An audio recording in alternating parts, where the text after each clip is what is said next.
Hello everyone, welcome back to the channel for another watch along England versus Argentina in the World Cup semi-final. Whoever wins today advances to play against France. Against Spain. Against Spain.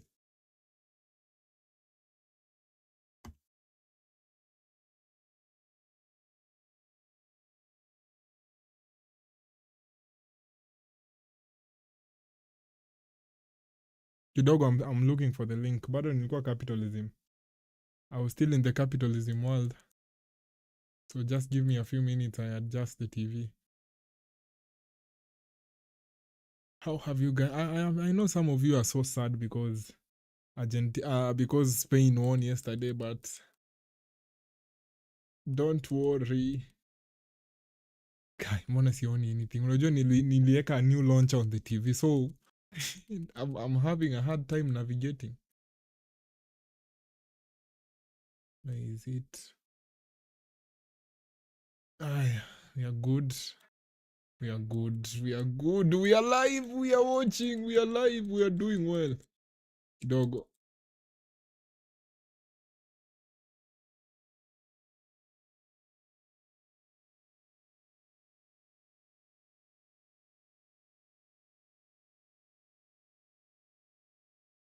Leo itakuwa fujo. Leo kutakuwa na vurugu sana. Msela tunawini. Tutawin. Bora tukue kama Spain. Tusitake kukimbiza sana. Jua wanaweza tukimbiza. Wako na a lot of pace. They can get the best of us. So, tactic yetu ni kuslow down the game.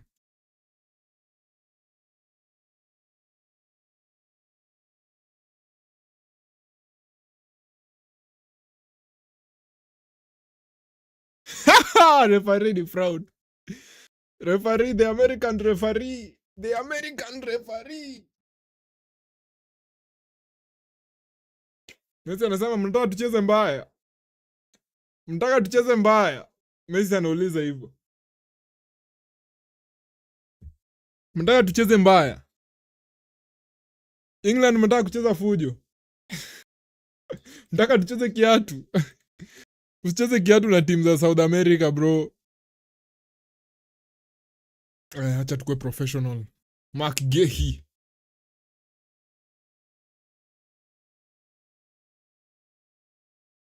Ya England wamecheza against DRC, Mexico na Norway.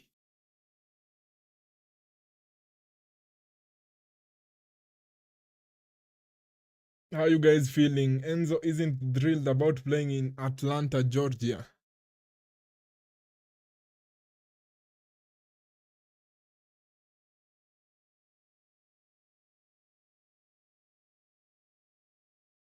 Nice one.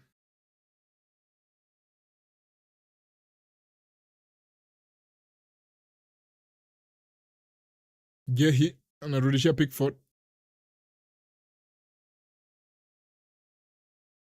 Argentina wamecheza against Cape Verde, Egypt na Switzerland. That is the knockout route they followed to the final. To the semi, sorry. Faster. Twende mzee. Alvarez, we need you to be more calm on the ball. Pira inatoka nje hapa, throw in. Argentina.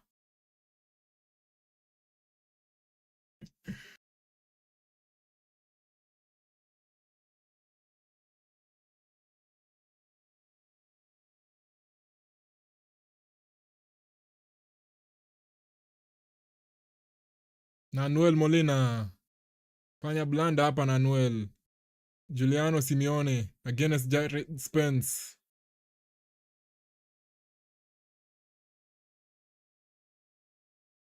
Simeone ana pressingi. I like him a lot because of that. Ana press vizuri sana Giuliano. Getting his first start in the World Cup in the semi-final. In the semi-final, getting his first start of the World Cup in the semi-final. Giuliano Simeone, Pickford.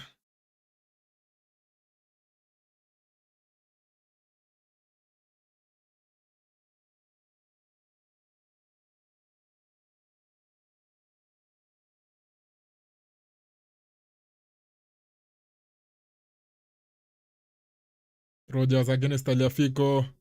Rogers safi sana.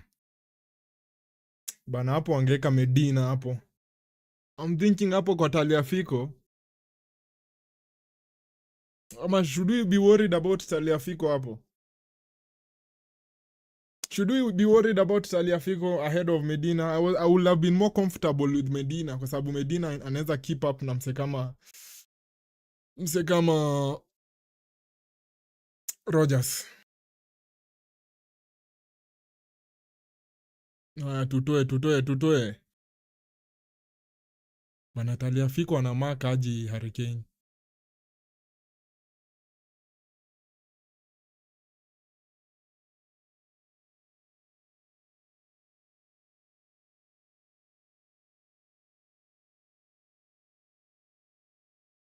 Bana ref hiyo ni high boot by Gehi.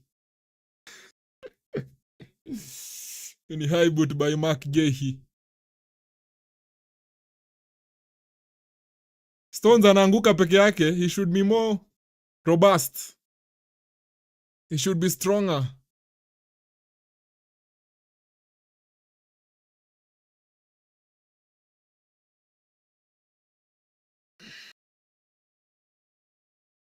Mark Alister. Nimwambia tu England ndio wanataka kukimbiza game. Argentina hawataki game ikimbie, wanataka game ikuwe as slow as possible. Bana amemvuruta shati bana. I'll be right back. I'll be right back, Rhys James. Rhys James anasemanga I'll be right back. That is such a funny banter name, bro. Mwambia banter names za siku hizi zinanibamba sana.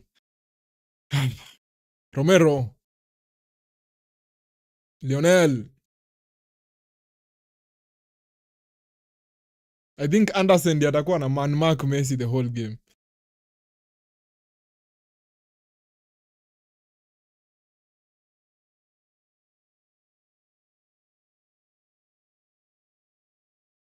Naanguka chini hapa. Uni nani? Anderson.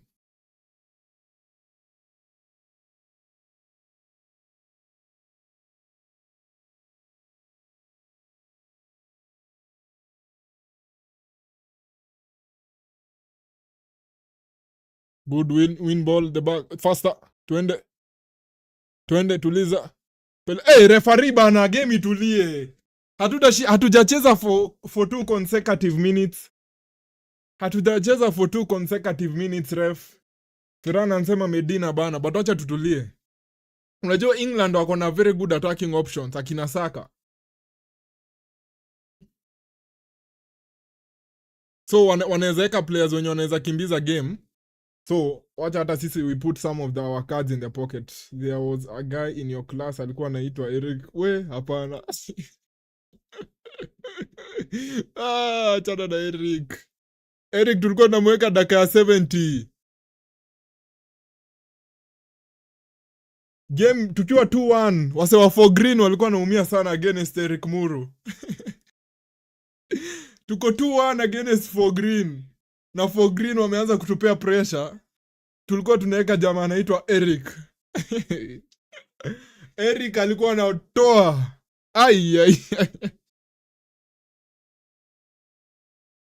Hadi na sijui mbona sijai wape hiyo story. Bana Eric alikuwa anatoa zote. Unamweka dakika ya 70. Hizo the next 10 minutes plus added time. Eric hata kubali anything ipite hiyo defense line. Alafu sasa sijui ni kama how alikuwa very flexible. Wanapoteza mpira, hatari. Kuna foul hapo referee. Hakuna foul hapo. Twende.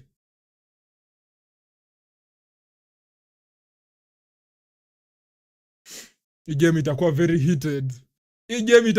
heated.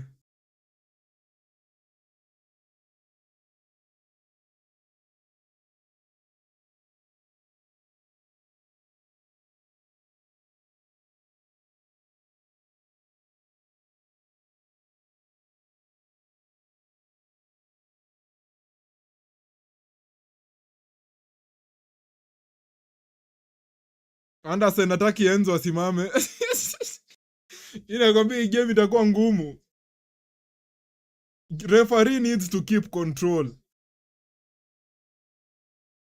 Please, mtu mwenye ako on the other side, tuangalilie nani aliref game ya Argentina versus Netherlands back in 2022. There is that La Liga referee mwenye aliref your game. Aliacha vitu zikuwe so out of control. You guys can counter check that. Sema Elliot is such a good ball winner. Yeah, because ako very intense.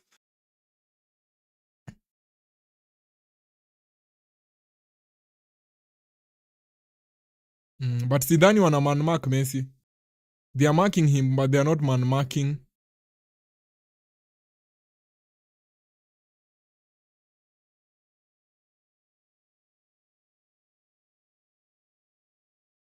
Unajua pia players pia.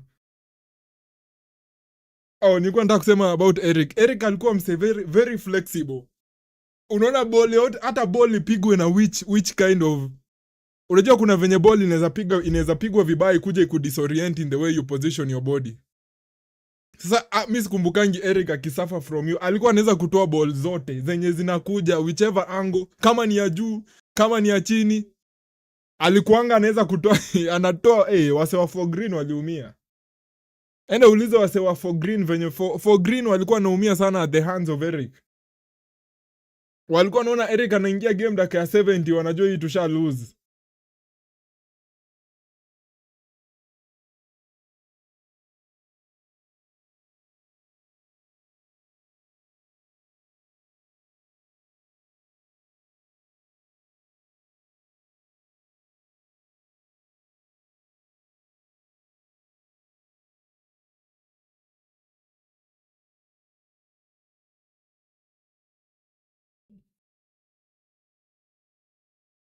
Game itakuwa ngumu leo gents.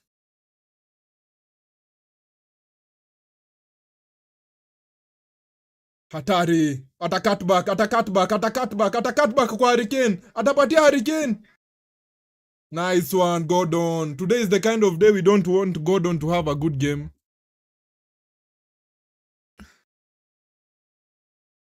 Miguso, tukiteremka Argentina, tukiteremka, inaletwa kwa Albi right back anakosea, nini, inachongwa ndefu, Tagliafico. Miguso hapo Argentina na combine very well. Paredes anashukisha speed.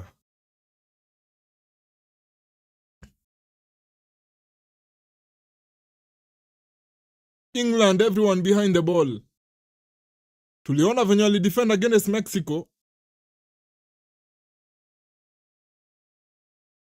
Paredes, Mark Alister, chonga ndefu akitafuta Messi. Spence pigwa body check na Simeone. Draw in Argentina. Yeah, Lahoz ndiye aliref hiyo game ya Argentina Netherlands. Yeah, Mateo Lahoz, biggest fraud referee. I think of all referees wenye washaikuwa produced by La Liga, Mateo Lahoz is the biggest fraud.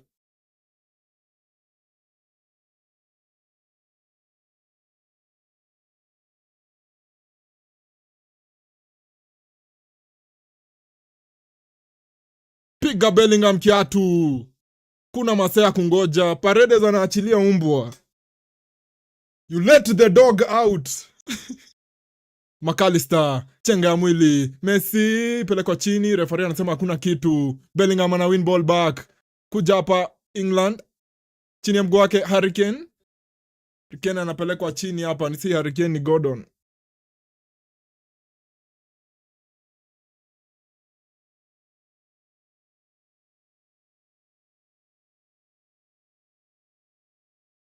Cheki kiatu Paredes.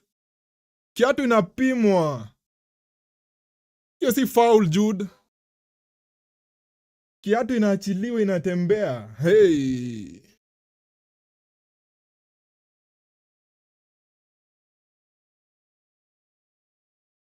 England 3 fouls. Argentina 5. 16 minutes on.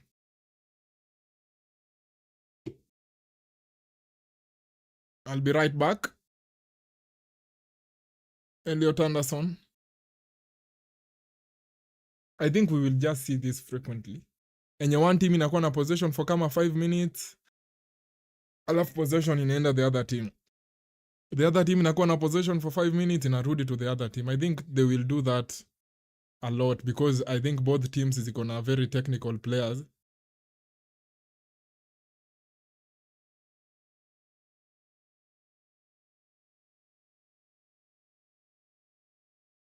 Goal kick, Enzo.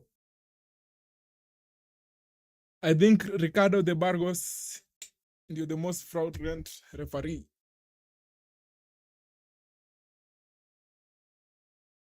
Aya, Licha, Mark Alister, Tagliafico, poteza mpira hapa, Nicolas. We need to keep the ball better. We need to keep the ball better. Argentina, we need to keep the ball better. We need to keep the ball better. I'll be right back.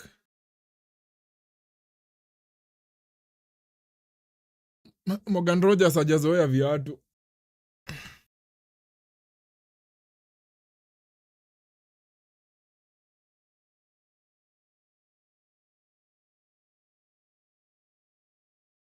Hiyo si foul. Bana inakaa Argentina ni kama wamekuwa kipractice slide tackles.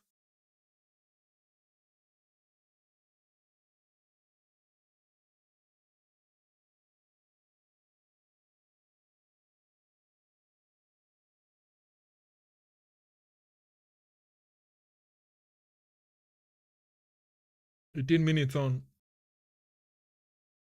John Stones.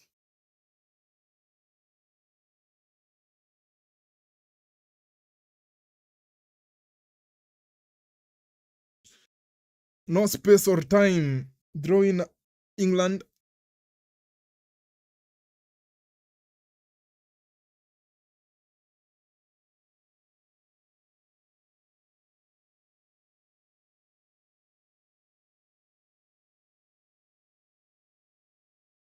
Chunga overlap. Chunga overlap. Huyo ni I'll be right back. Msiachie I'll be right back apate hizo ma chances za ku cross ball. Mchunge sana I'll be right back. I'll be right back is very dangerous in those positions na hizo crosses zake.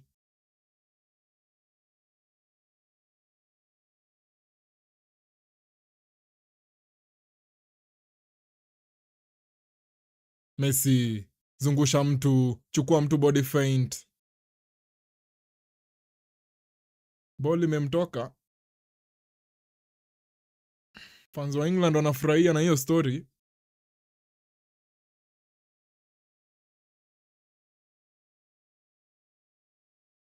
Argentina have scored first in the last 12 out of 13 World Cup games they've played. The only one that they conceded first ni gani?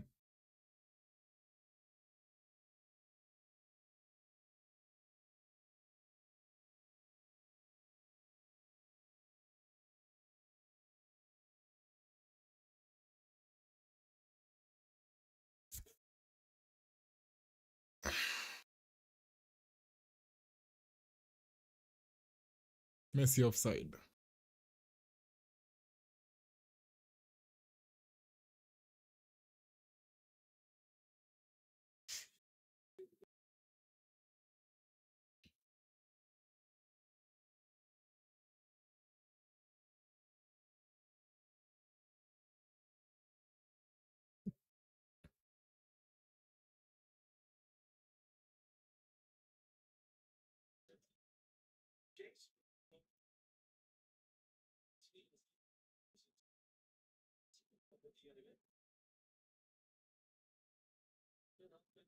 Is there any player on the field when they play for the same club?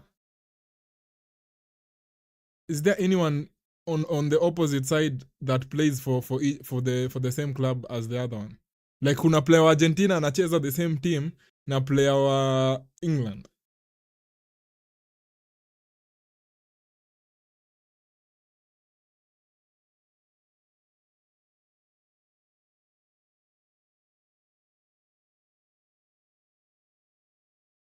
Najaribu kuona, sidhani kuna anyone that they play for the same side.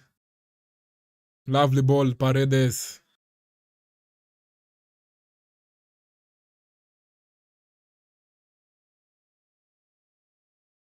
Oh, nani na Reece James na Enzo. Wote wawili they play for Chelsea and they're on the opposite side.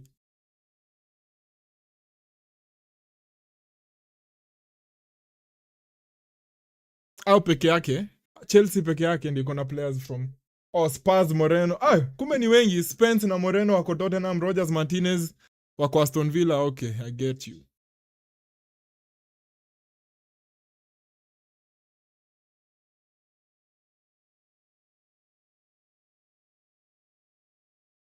Bellingham anakanyaga McAllister.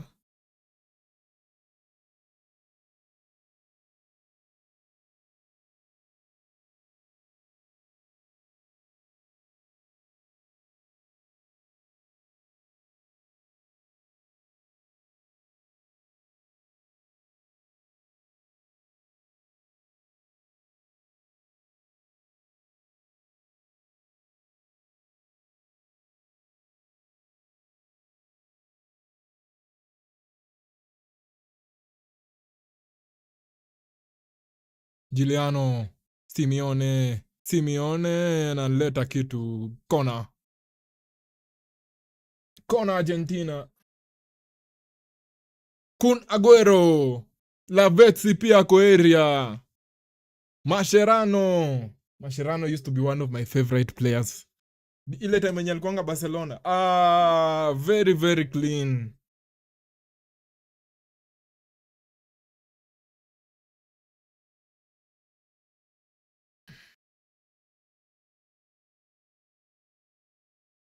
One of my favorites. Ile time yenye Mascherano alikuwa Barcelona. Bana, one of my favorite players to watch. I remember he scored one goal for for Barcelona. And it was a penalty. Aliweka penalty, nakumbukanga alipewa penalty back in 16-17.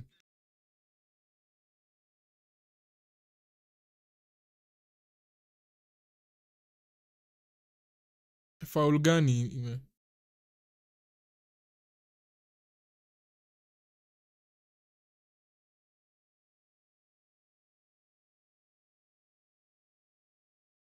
Hydration break.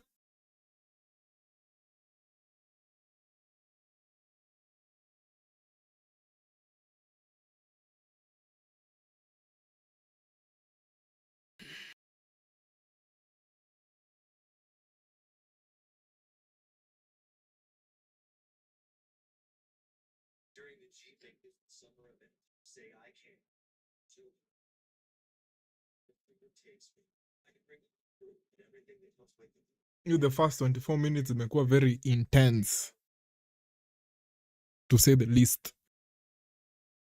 I think each team is trying to get the first goal. Wote wawili they are pushing for the first goal.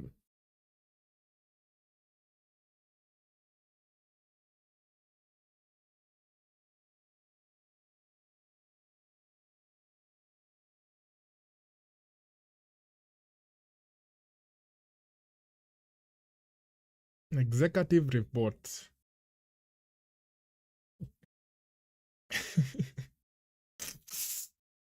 Dogo, kuna mtu ananitumia email saa hii.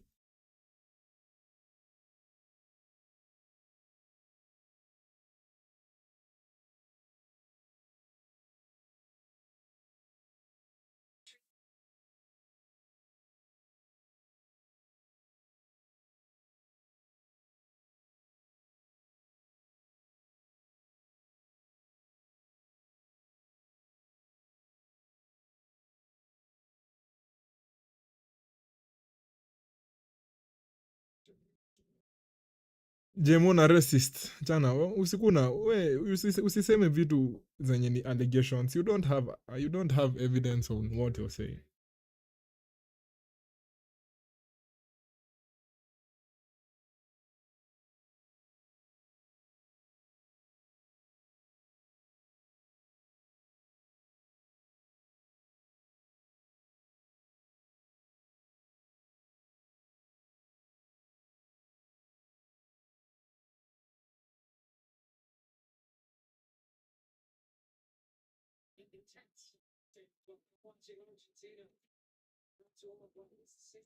I'm not getting Bona.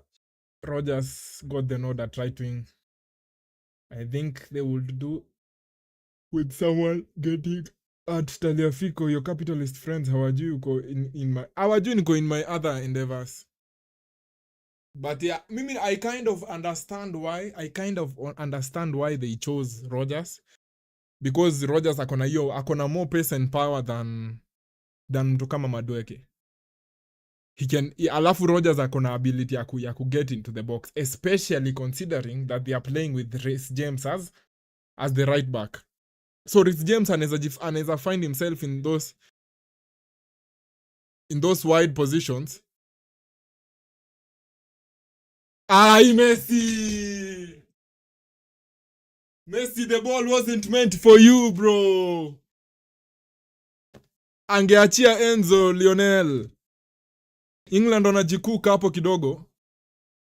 Ilikuwa risky ball from Pickford.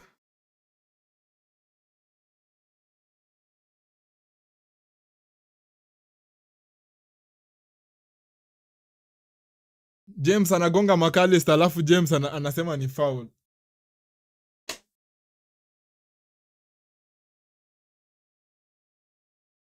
Reece James amepita na McAllister.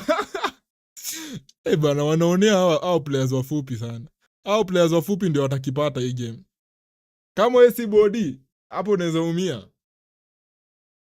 Kama akina McAllister, Messi, Taliafico.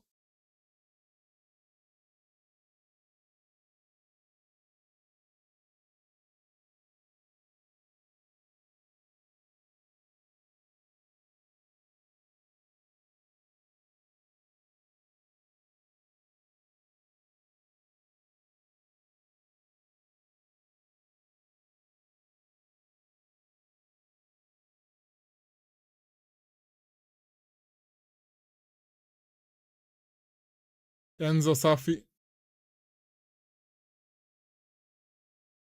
Simeone anazidiwa na ujuzi.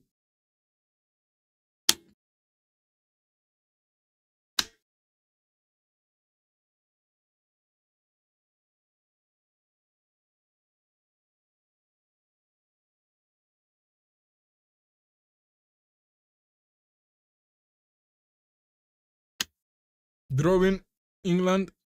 Tunaona Reece James venye ana find position out wide kwa sababu Morgan Rogers most of the time atadrift on the inside. Ndio England wakuwe na hiyo kinda overload. Alafu pia advantage ya Rogers anaweza play. Unaona hizi times zenye Harry Kane ana drop back into the pocket in midfield. Rogers anaweza advance hapo acheze as the sole striker.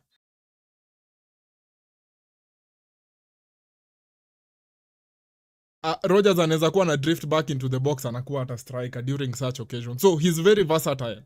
Very, very versatile. Especially hizo times zenye Harry Kane is dropping into the midfield.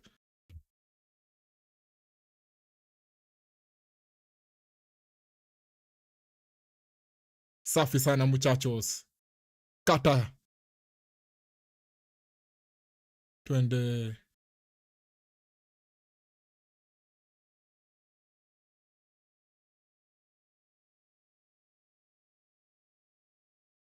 Messi anatafuta Tagliafico.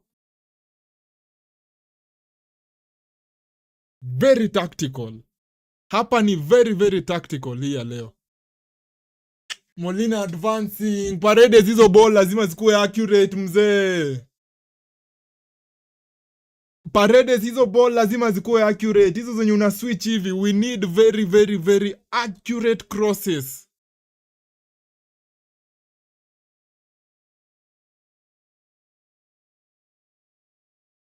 Pickford going long.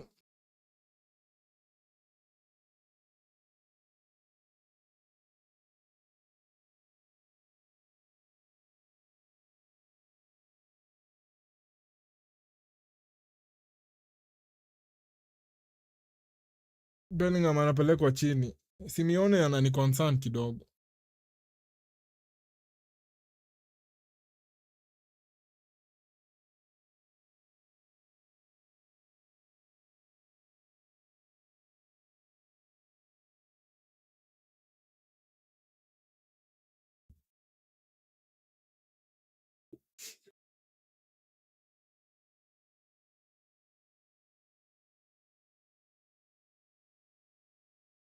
Angalia hiyo set piece.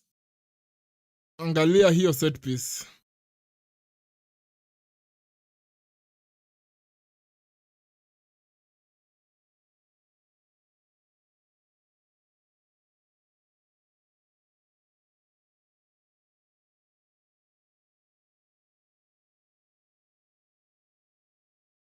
Chunga hizo set pieces.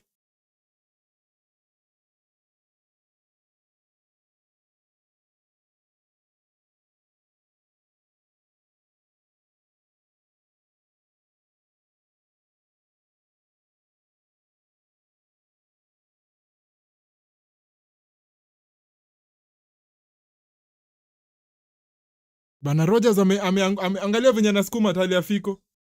What the hell?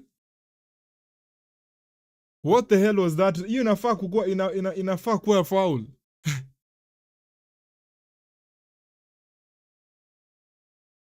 Romero. Molina.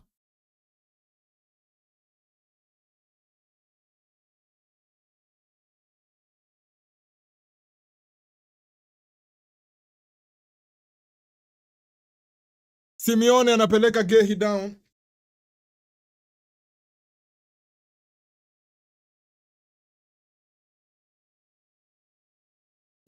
Infantino amekaza sende. Kwa nini akazi?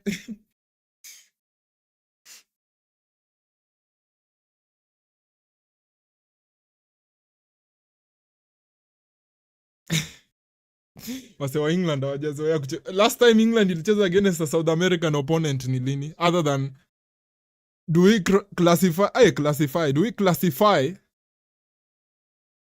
Mexico as South Americans?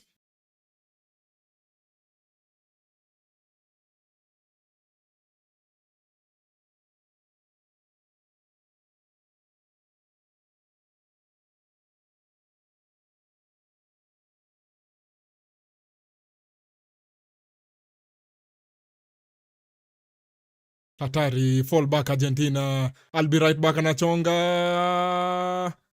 Simeone atafikia mpira.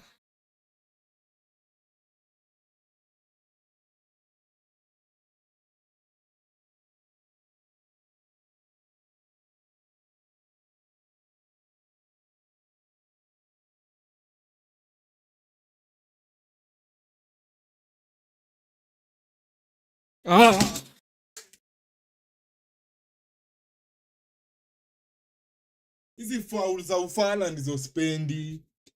Simeone ulikuwa na chance ya kutoa hiyo bola hapo kama 20 years ago.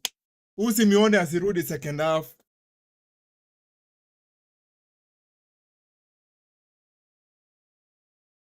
Simeone ako under a lot of unnecessary pressure huko. Hiyo bola alikuwa na chance alioni ya kutoa hiyo bola hapo.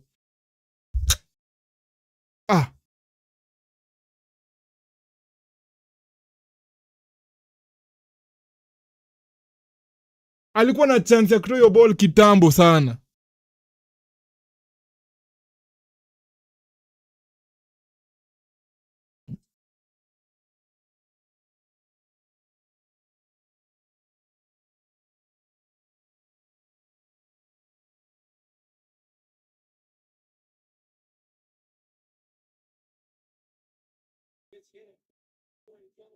Kata wanapatia Lionel. Jed Spence. Messi piga chenga mwili. Lionel Messi. Messi piga nini? Referee kwani referee hakubeba kadi?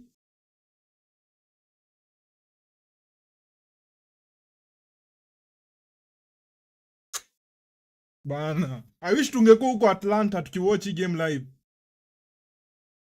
Messi amechukua watu hapo machenga. Hey. Ukikuja unavaliwa.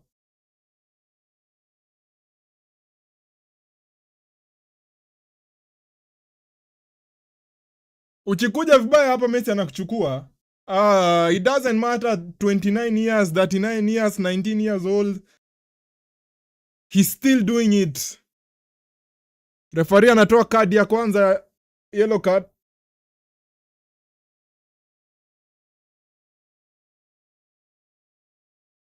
Spence alido very well in winning the ball back and then Hurricane akapoteza. Bana amepita na yeye bana ref.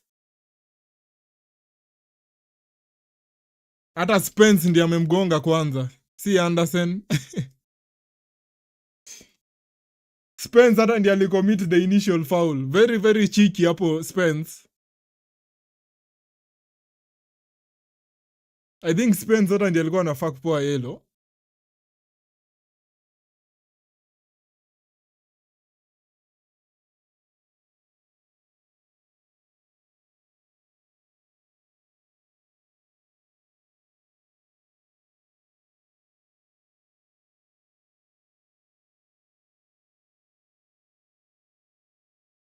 Lionel.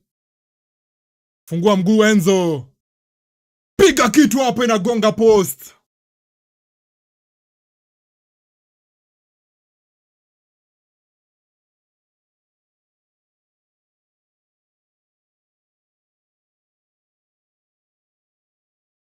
Enzo alikuwa anataka kuwekelea uzito.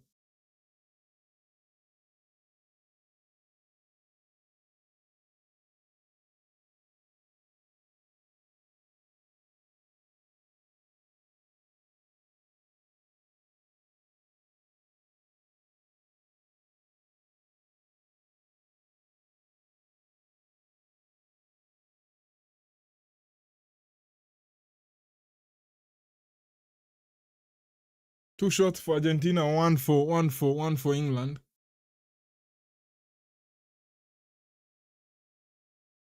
Tuko na about another 10 minutes to go. So be very calm and composed. Be very, very calm.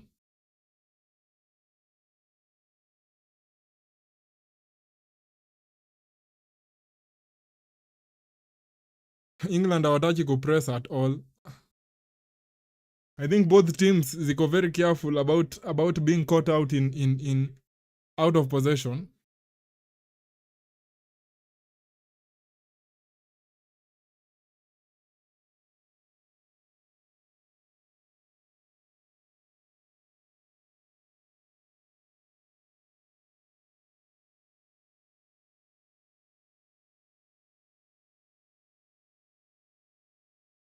Hurricane anapura hapa, si Hurricane. Declan Rice.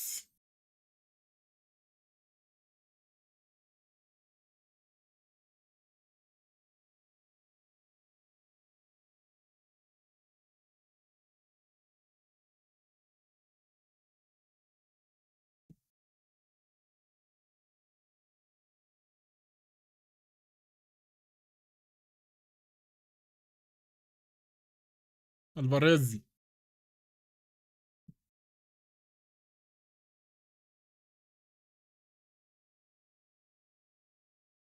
Lionel. Tuliza Messi. Alvarez safi.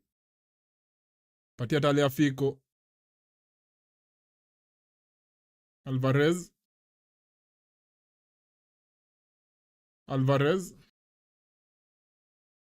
Nakata anapatia Simeone. Enzo.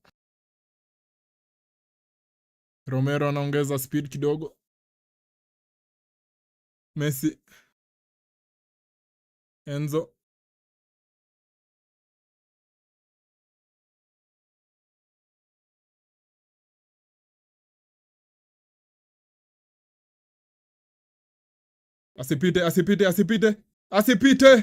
Asipite. Licha anapoa yellow card.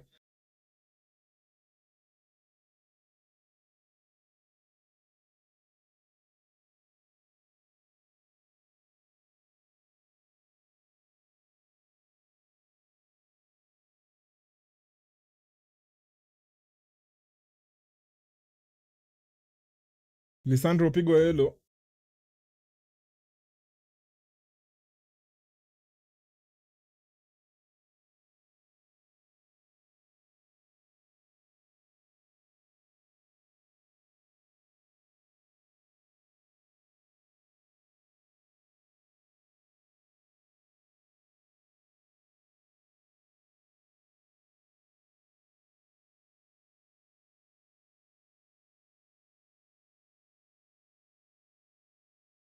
Rogers poteza mpira against Tagliafico.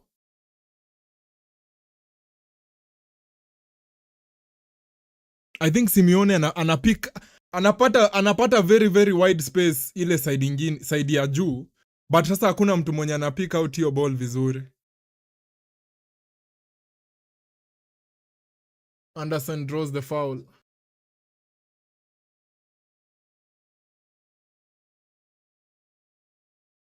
Romero does very well.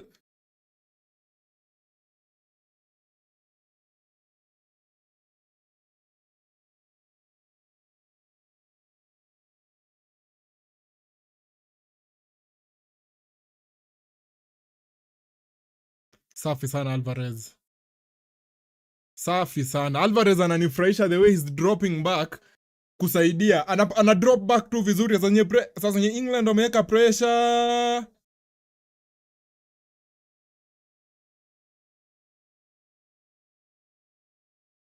Bana Simeone ananidisappoint.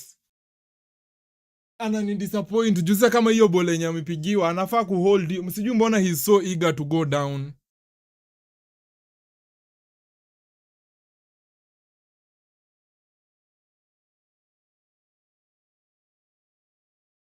.43 on the clock.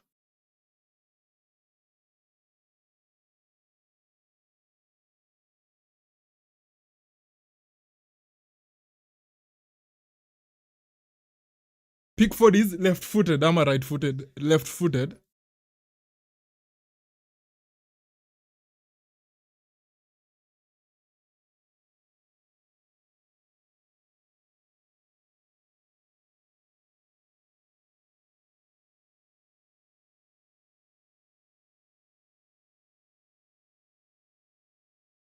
Licha na clear.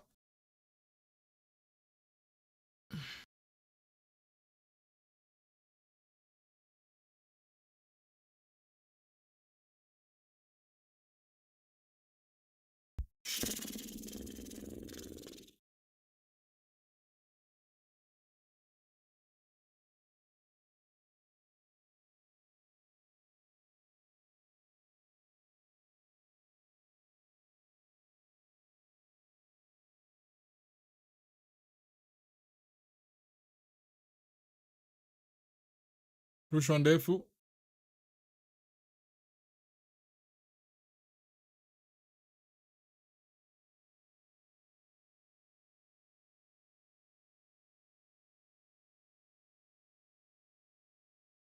Three minutes.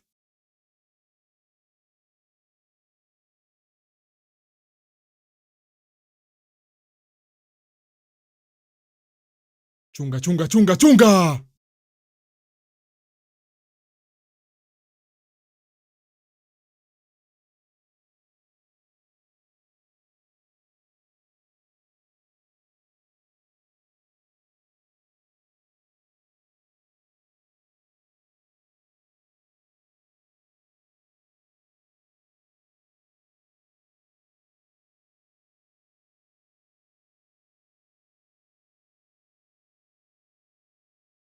Draw in Argentina, England.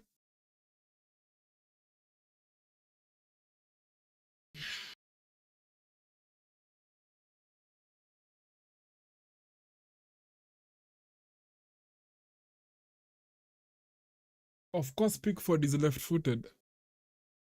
So umpress side ya chini basi ball iende right side.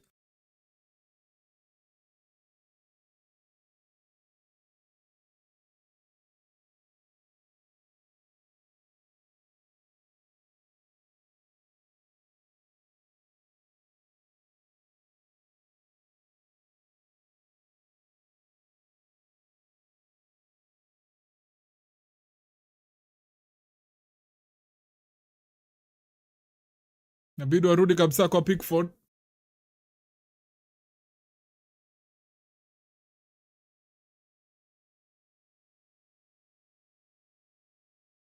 Rogers alikuwa offside.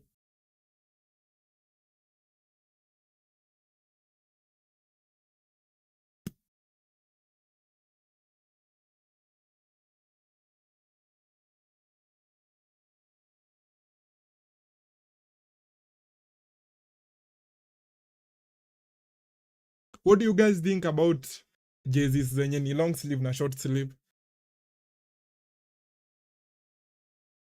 Do you guys have a preference?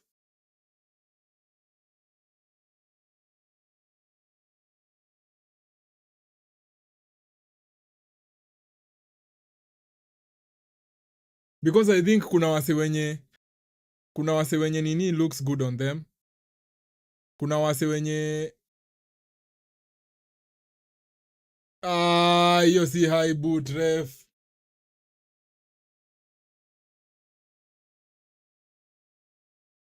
Kuna wase wenye nini wakivaa long sleeve zinakaa better on them. Kuna wase wenye ni short sleeve. Juu kama mi sidhani sidhani na prefer long sleeve. Hata sijai kuwa na jezi yenye ni long sleeve ever.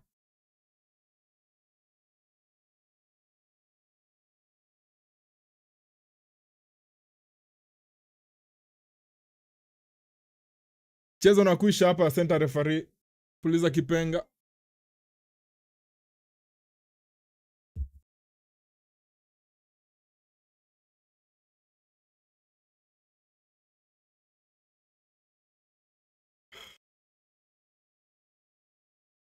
$45 minutes down, 45 minutes to go. Imekuwa ngumu bana. Si imekuwa ngumu, imekuwa intense kwa sababu you can just tell hapa ni everything is just balancing on a knife's edge. So you have to be very very solid in everything you do. Na sasa hiyo inaleta nerves, especially tukifika second half mtaona. Itakuwa kama ile game ya Portugal na Spain. Ile yenye mko like ni ile tu game ya moment, mse mwenye atapata moment yake ayozike. Mko ndani.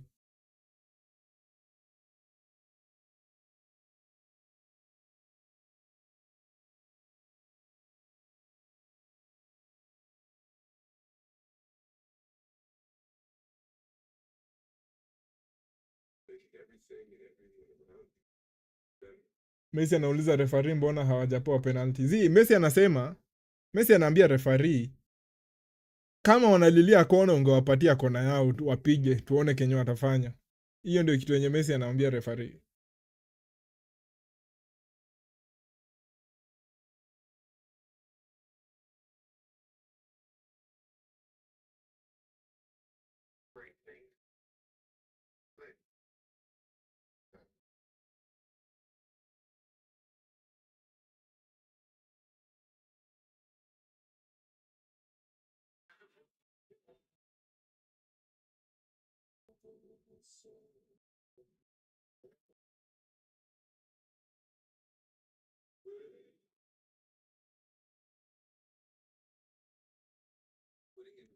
I'll be back in like wacha tuangalie stats before ni deep. Niende break.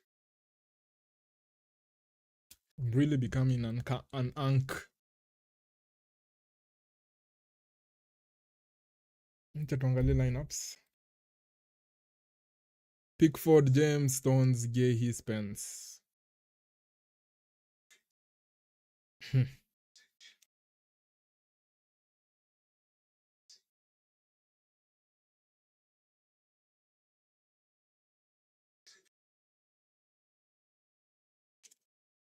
I was trying to think, who would you rather be? Anderson with a yellow card, considering you're a defensive midfielder-ish, ama Lisandro Martinez as a center back, and you have a yellow card on you. Ay! Bana hiyo leo itakuwa ngumu bana, but Argentina will do it. But najua Tuchel is very very tactically adaptable. Tuliona ile siku yenye tulikuwa tuna watch ni England na Norway. I think alichange formation from ile formation alianza nayo game akachange ikakuwa a different formation mid game and then ikachange tena. So he used 3 formations on that day.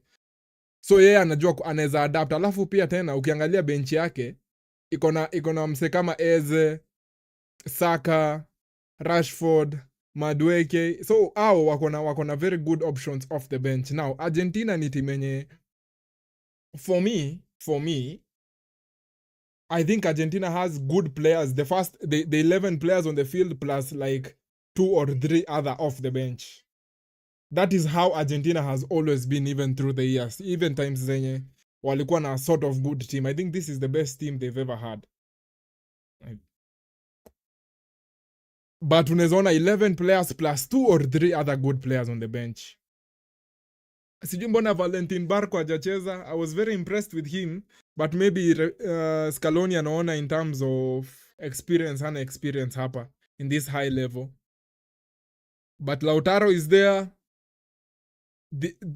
Rodrigo De Paul is there. De Paul can be very useful, especially in cooling the game ama calming things down na ku minimize effectiveness ya England on this side. I think the first 10 minutes Spence alikuwa very disturbing ama very annoying in this right wing side, but eventually I'll cool down. Simeone, I want more. The game is very physical. It's a very physical game.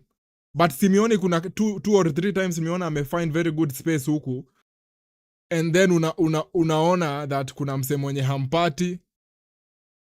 Haezi pati, kuna mtu anashindwa kuswitch ball to him. Na pia ball ikikuja to him, he also needs to be on point.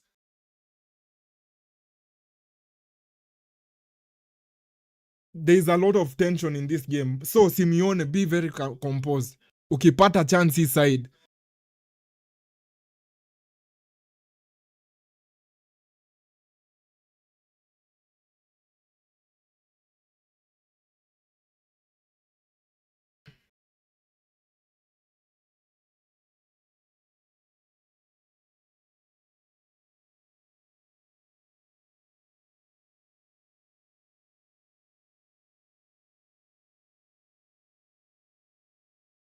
Kuko na a lot of tension. Kwanza sasa the fact that the first half imeisha hivyo.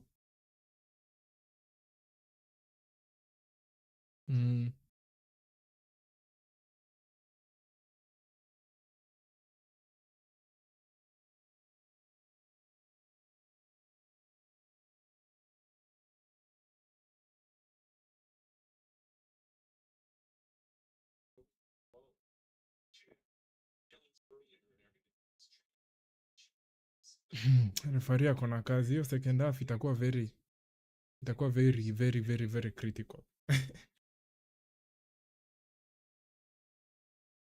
Very critical.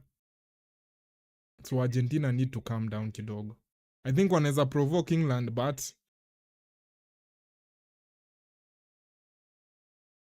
I think Argentina wako more suited in terms of slowing the game down and making it as physical as possible.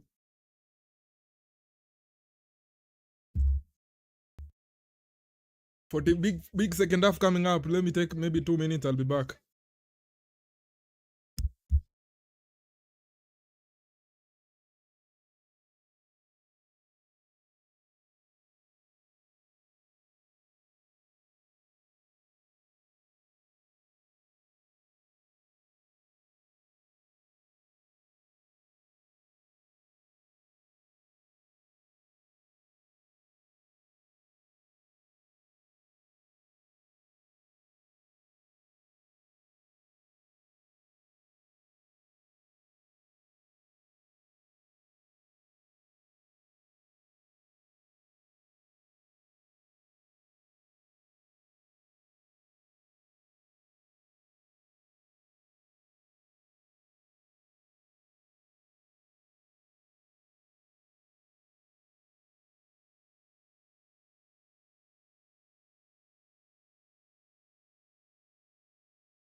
Kona agent, yani nimekuwa nikiongea sikuwa nimeweka audio.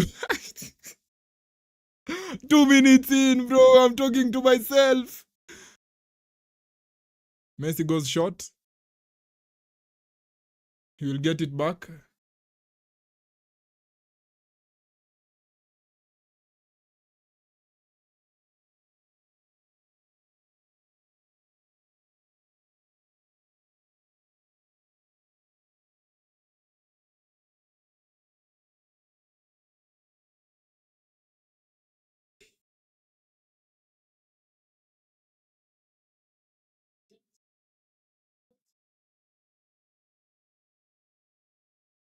Messi alikuwa on.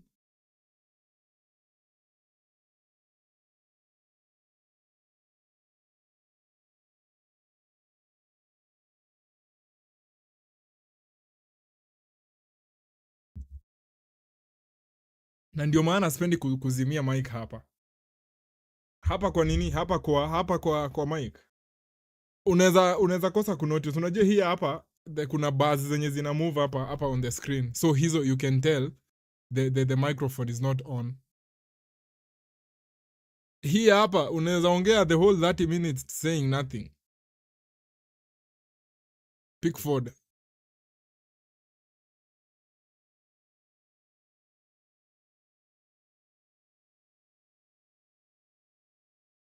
Chunga, tuko out of position. Romero, rudi.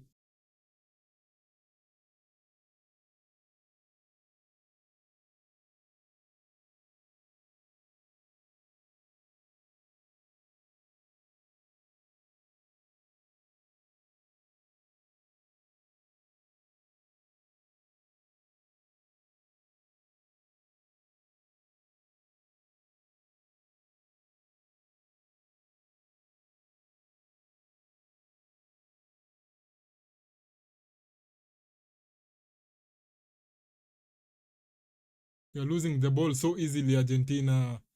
We are losing, lose ball so easily second half, bana. I need some urgency.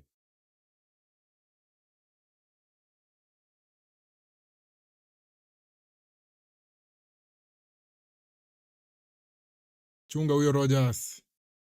Tunataka tu back pass Taliafico. Nice one.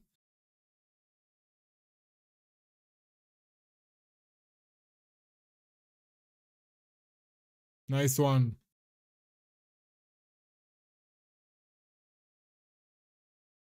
Oh, Romero! Nice one. What? Angalia Romero Kenya anafanya in his own box.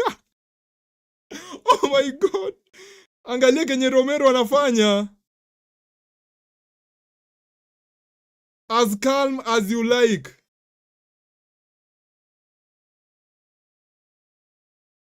Romero bana, hiyo ilikuwa cheap bana, ungeacha apite man.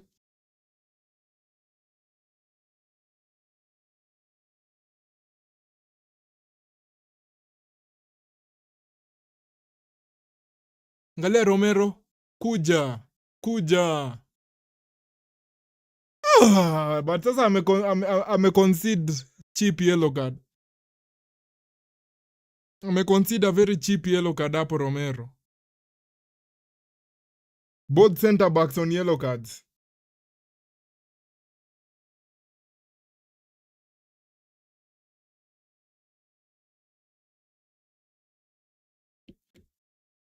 Chukua hapo nje Simeoni, acha ufala.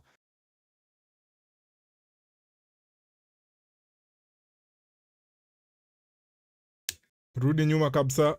Nilikuwa naongea tu hapa, sikuwa na realize mic iko off. Sikuwa na realize.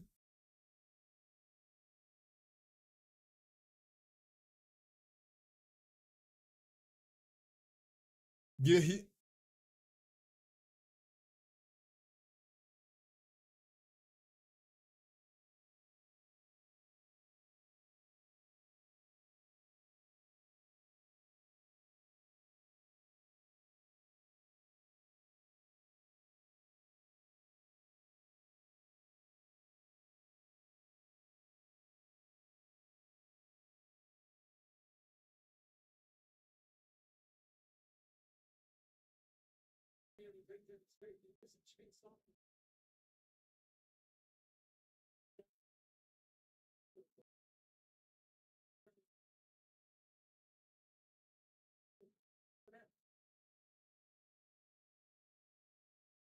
Licha.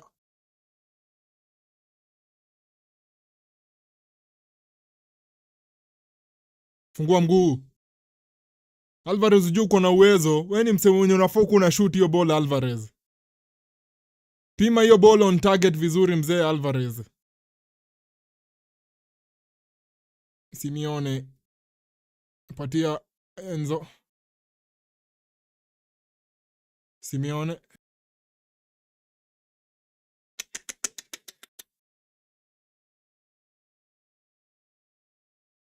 Pasta.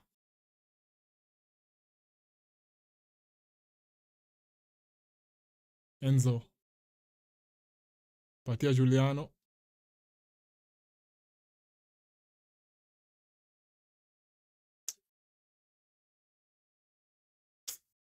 Paredes, he's doing so well, but hizo bolts zenye ana switch play hayuko good at those.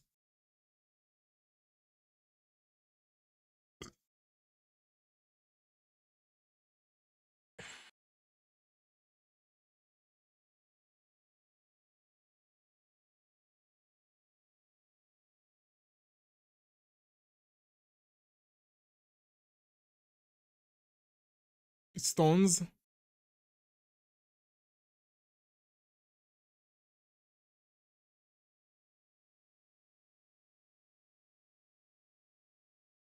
Chunga.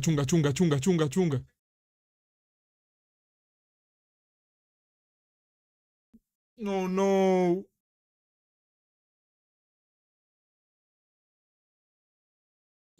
Mesco, man.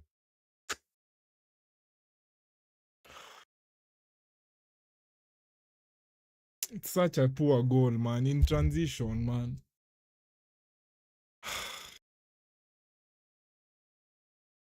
It's a poor goal. Si expect Argentina to concede from such a... Si understand venye wana concede from such a cheap position. Angalia Molina.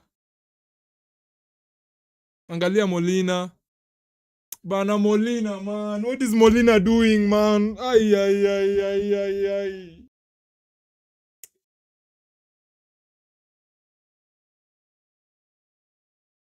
What is Molina doing?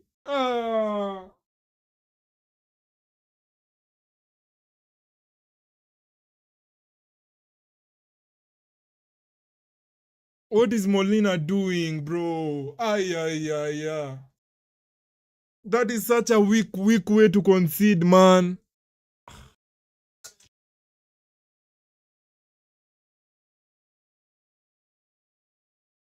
Molina anapeana such a cheap goal, bro.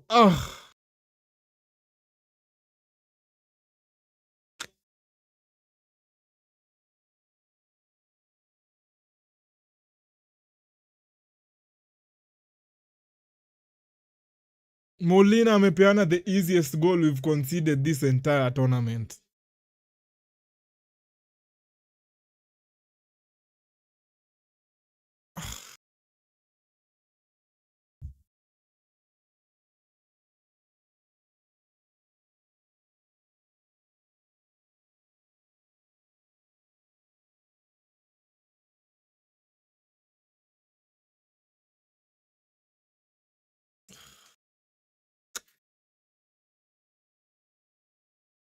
Alessandro with a misplace.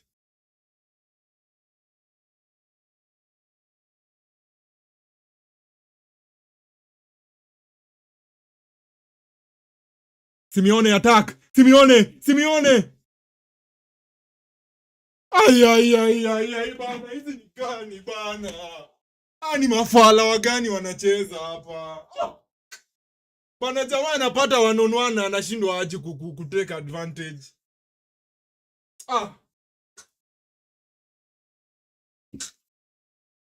Bana, hizi ni kina nani wanacheza hapa? Akina Simeone na akina Molina. Mafrauds wa Atletico Madrid.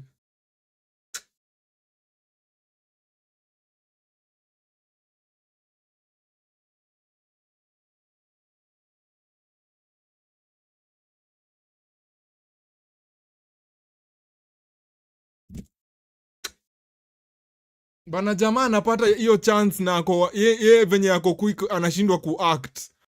Hiyo ni kushindwa tu, ameshindwa kuact.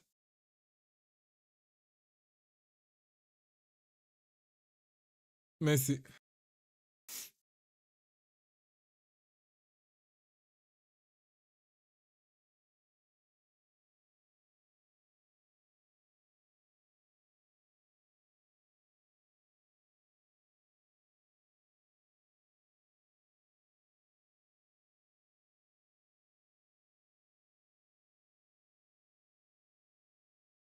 Enzo. Poor cross, man. Ah!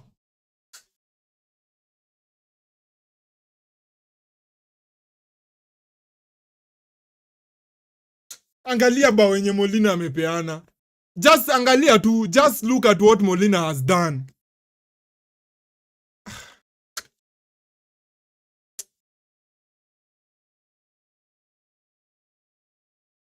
That is the cheapest goal I've seen Argentina concede this entire tournament.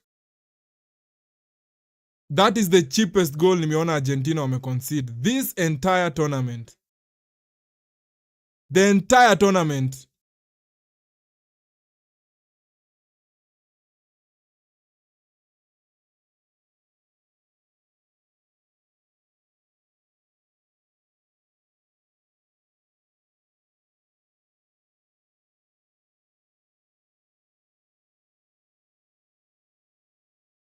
But England wanakaa wanaweza jikook from the back.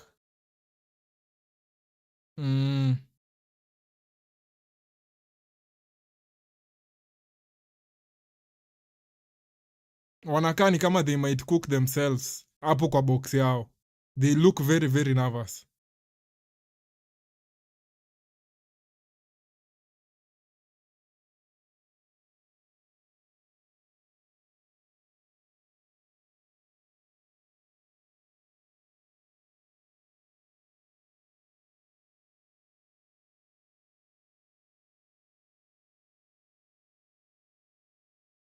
Ukiona the fact that hata Harry Kane ako behind the ball, England wamefanya a lot of tactical preparations for this.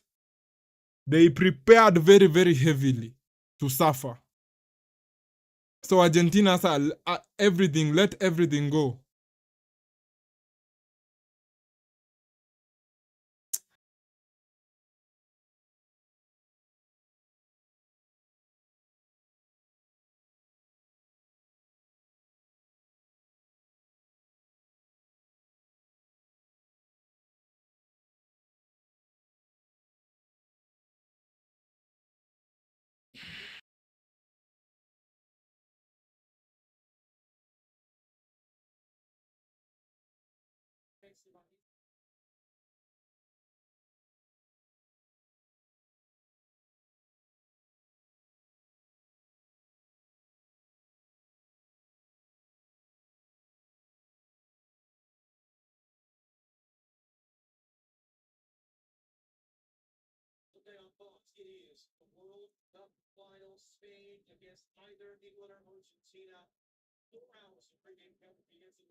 Lisandro, unafaa ufike hapo before him. Yeah, good.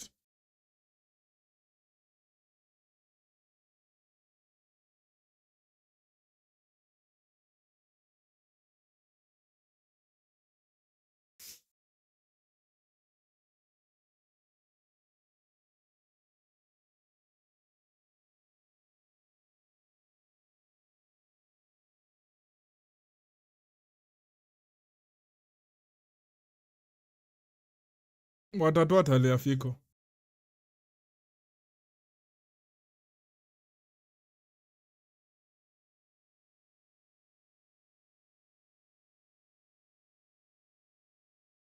Wanatoa Paredes.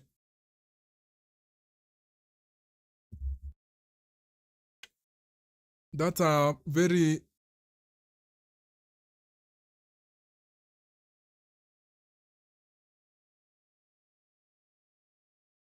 I think Enzo ndiye atacheza kama holding midfielder saa hii.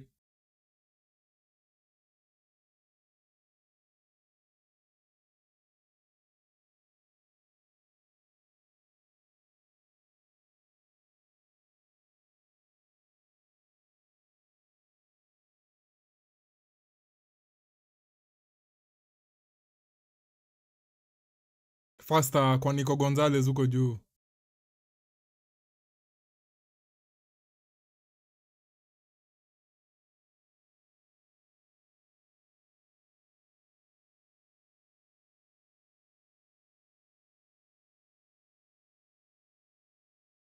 Goal kick.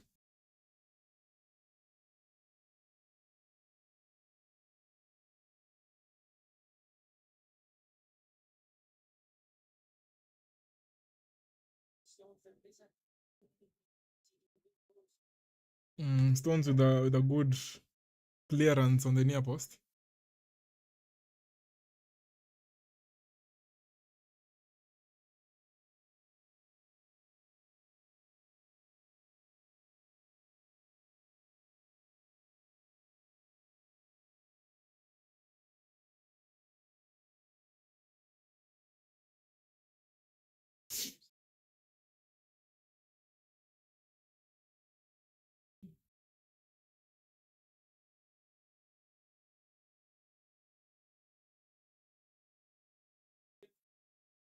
Chunga hizo crosses.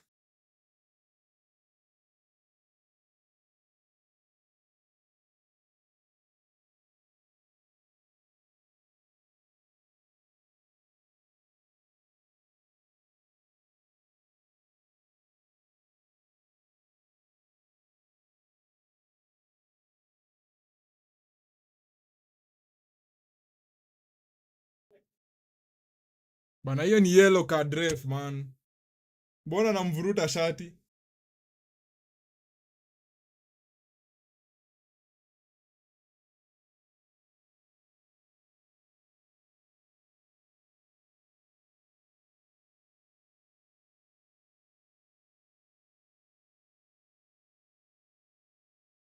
Angalia Nico Gonzalez. Bwana, jamaa anashindwa hata kucontrol ball. Na ameingia game tu saa hii. But tunataka Rice atolewe. Watoe either Rice ama wakitoa Rice ama Reece James, hiyo side ya huko juu itafunguka.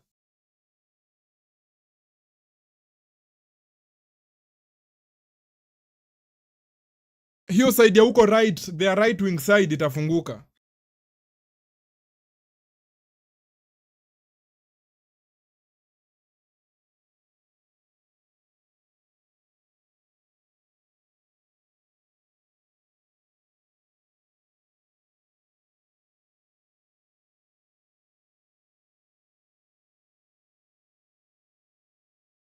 Juliano, ingia, usishoot. Another corner.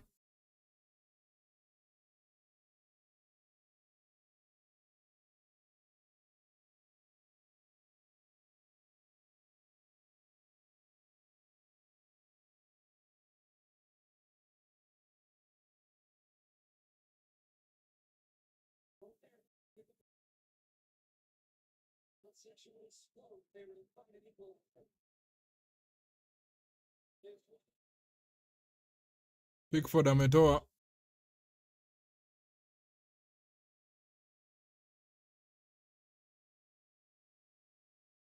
Messi again.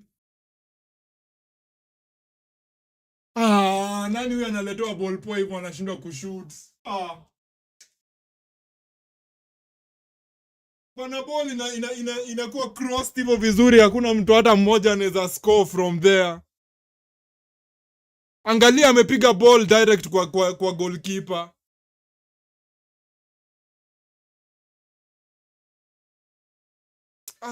Nico Gonzalez man.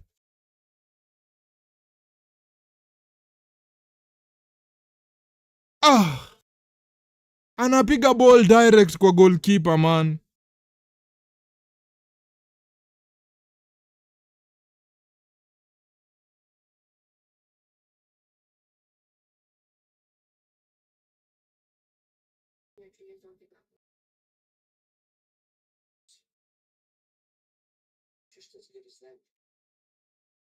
Very big 20 minutes ama 25 minutes coming up for Argentina.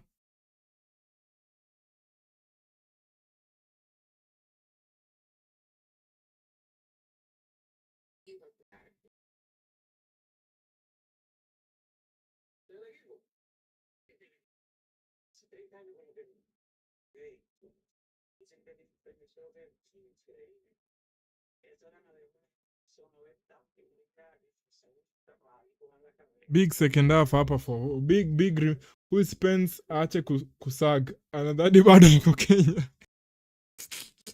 Wachana na Spence bro. Wachana na Spence.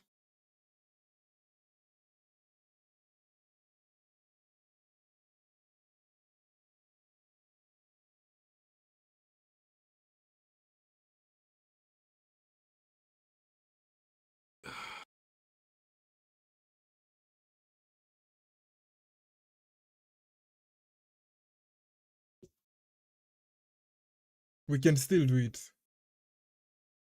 Fight until the last moment.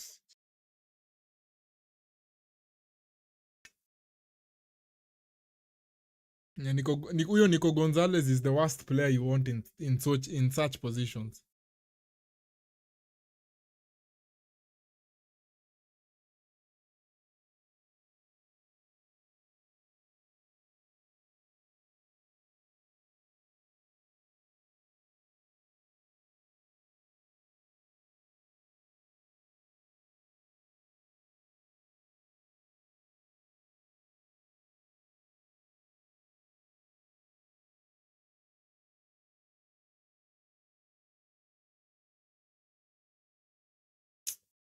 Hiyo ni such a good chance. Hiyo ni such a good chance. Amepigia goalkeeper direct. I don't think hata hata ali nini. Ali get it cleanly.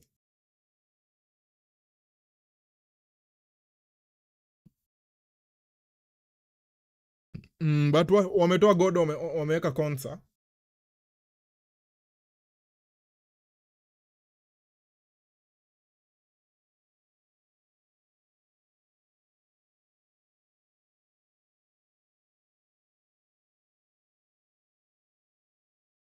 De Paul, Otamendi, Montiel.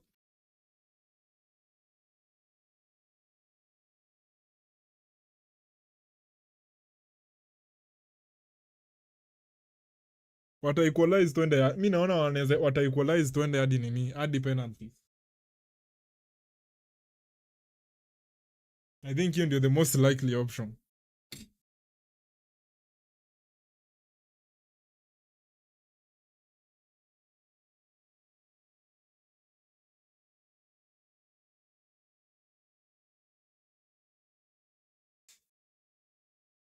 Where's my handkerchief?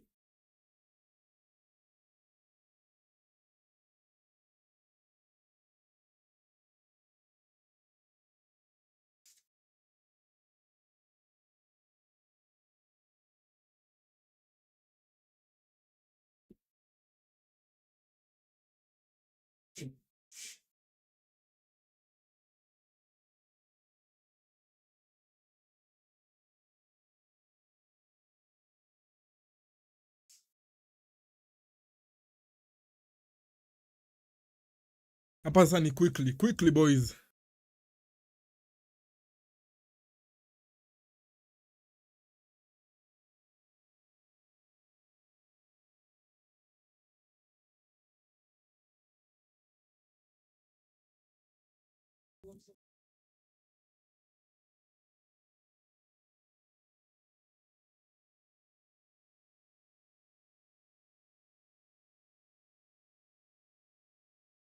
Alvarez faster.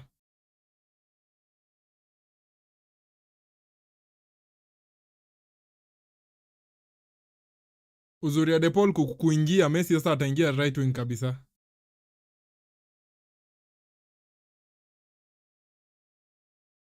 Reece James clears the ball.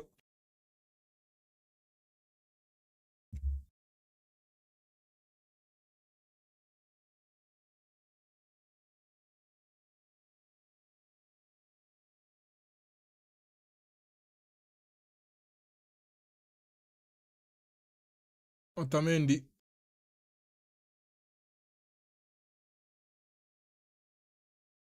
Chance, tutapata chance zingine mbili. So watu wenye hiyo chance itakuja kwenyu, take advantage.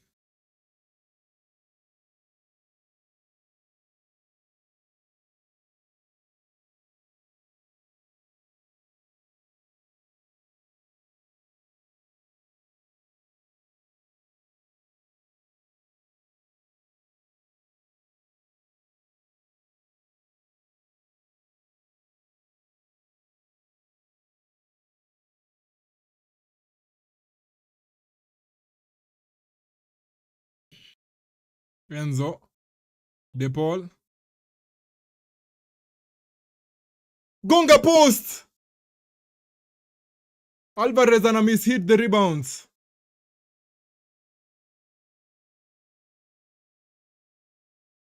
De Paul.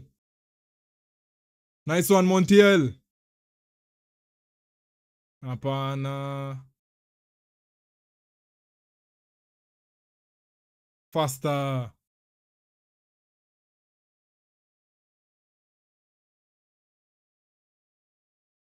Alvarez anapatia De Paul. Montiel cross ingine safi.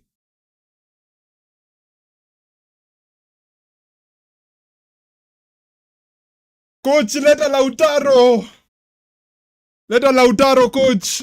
Tunataka mtu mwenye ako na kichwa mzuri. Tunataka mtu mwenye ako na kichwa mzuri. Cross ikiletwa hapo ndani anaweza dunga.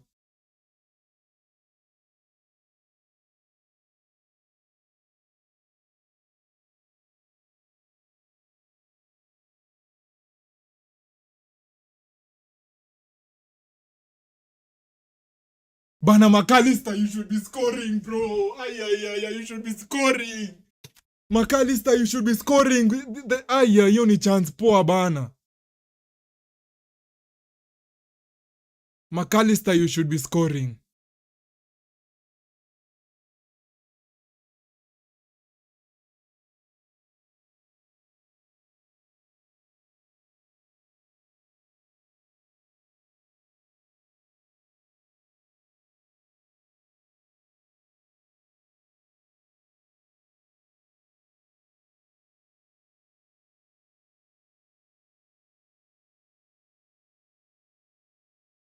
Ay. Hakuna mtu bana far post. Hakuna mtu far post bana. Ay, offside.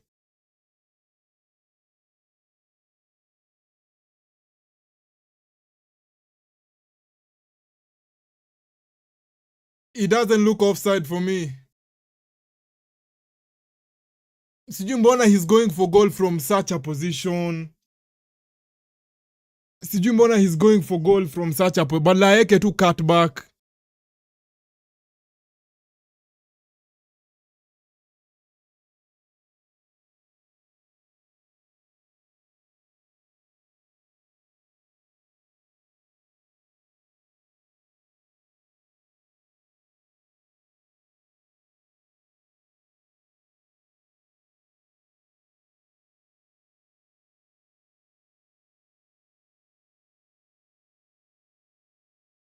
Pasta Gonzalez.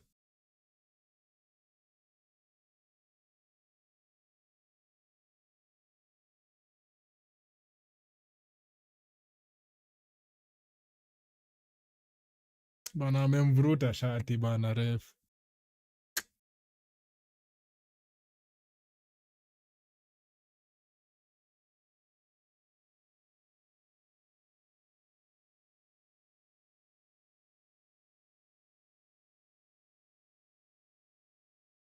Faster Montiel.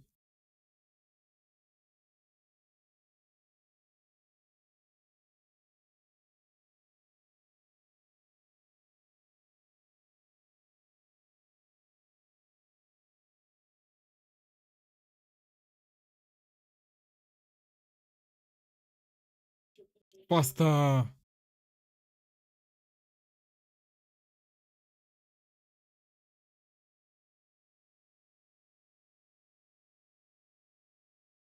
Faster.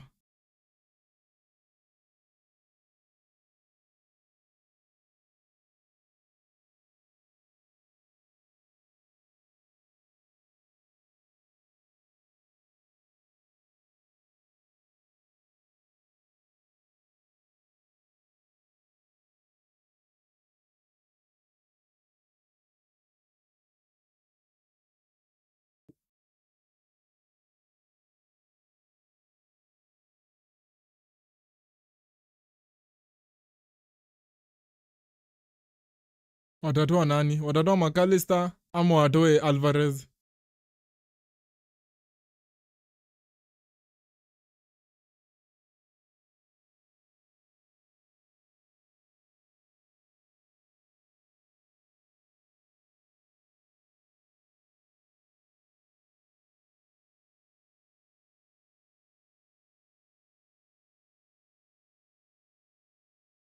Ah bana, hakuna foul referee bana.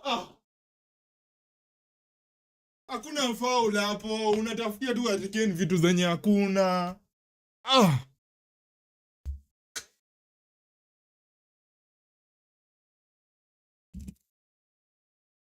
Bana, huyu referee anatafutia tu Hurricane tu fouls.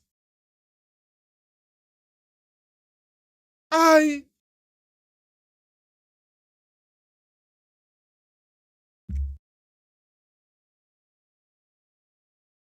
Chris James is down.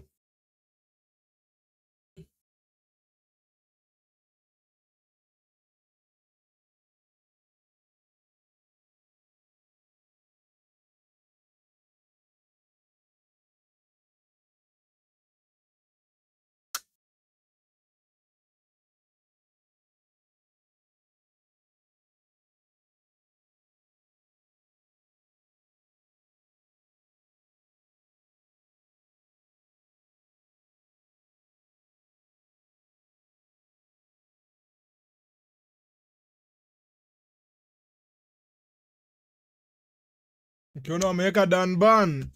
Woi.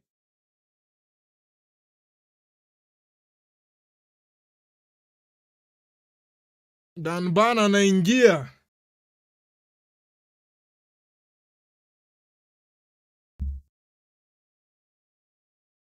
Anaingiza Danban.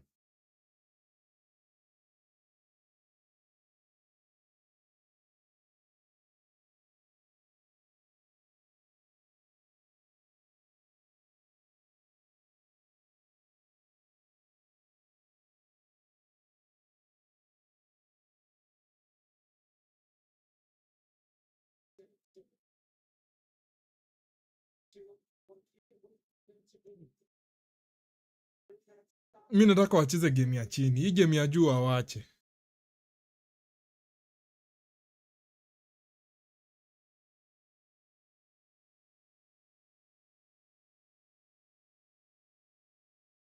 Wawache hii game ya kucheza nini? Game ya kucheza macrosses wawache.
Pickford anatoa long shot ya Enzo.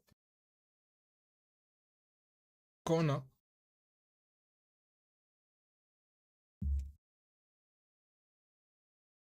Ilikuwa inaenda juu though.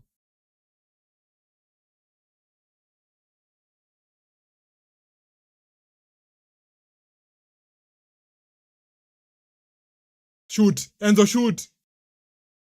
Golazo!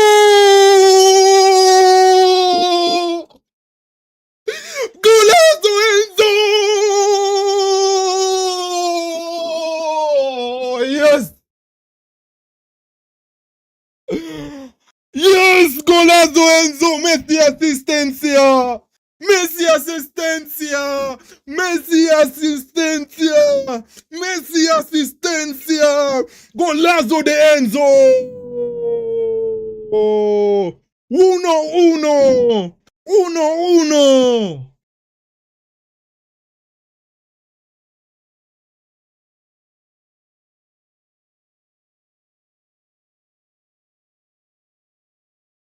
One touch by Enzo, one kill shot. 1, 2, 3, Enzo. Boom!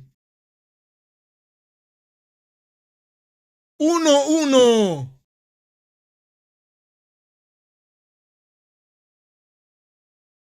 1-1.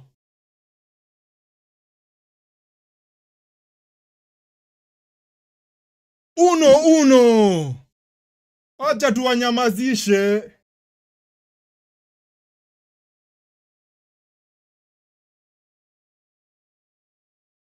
Thank you so much. Oh my God. Oh, that was difficult. Oh, we need more. We have all the attacking players on. They have the defensive players on. Throw everything at them. They went defensive. They went defensive. We have all the attacking players on. We will rattle them. We have about 10 minutes to go.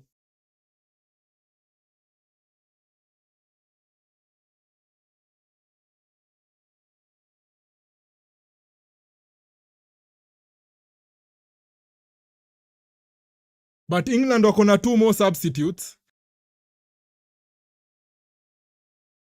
Wako na 2 more substitutes, so they can adjust their formation faster.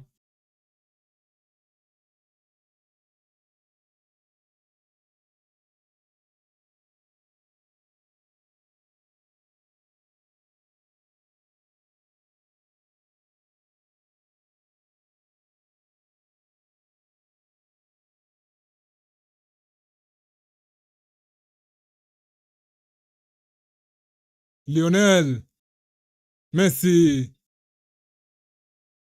kuna mtu.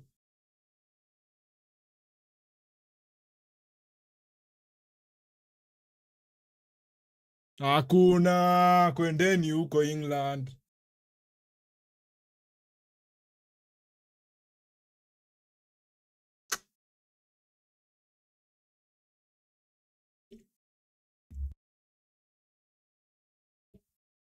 This is absolutely ridiculous.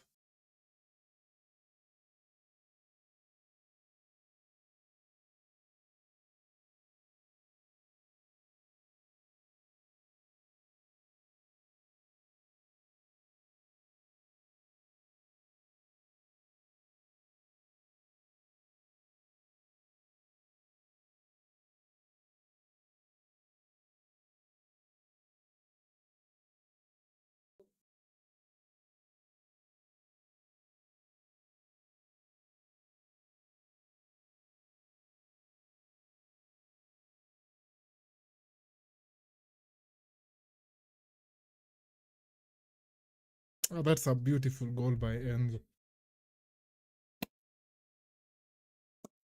That's a wonderful goal by Enzo. Fuck.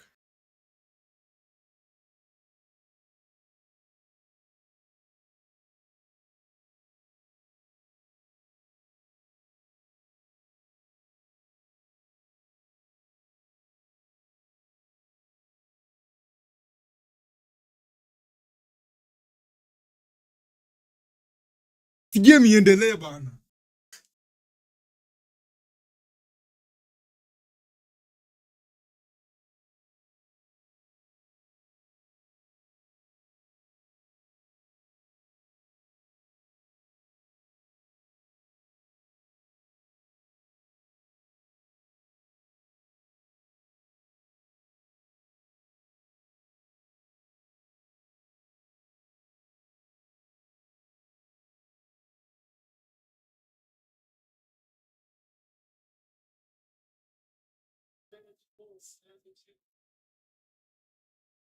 I think considering kuko na 3 minutes za added time, awataongeza 9, inafaa atakuwa 10.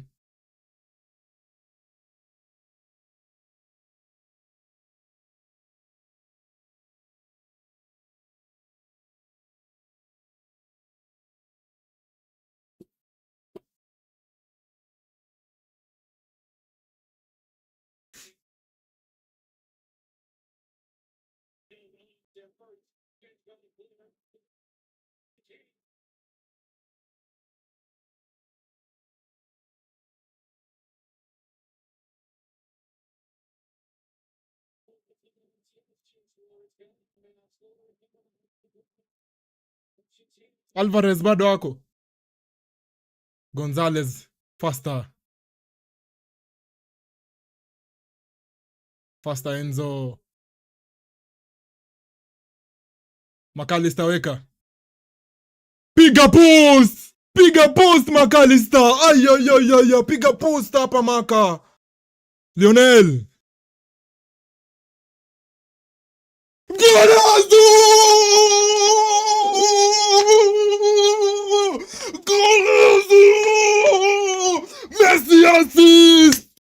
Golazo! Golazo! Golazo de Argentina! 2-1! 2-1! Golazo! Golazo Argentina! 2-1!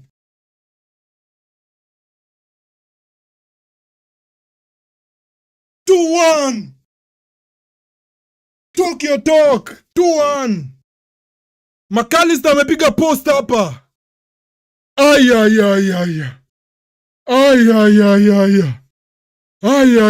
Angalia Messi assist. Angalia Messi assist. Otame, nani yo? Lautaro, niliwaambia Kenny Lautaro hapo. 2-1. 2-1 Lautaro Martinez. 2-1 Messi Magic. Messi Magic 2-1. 2-1.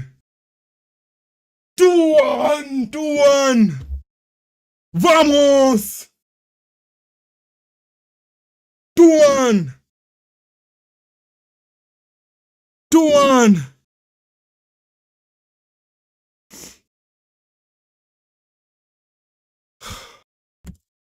2-1. 2-1.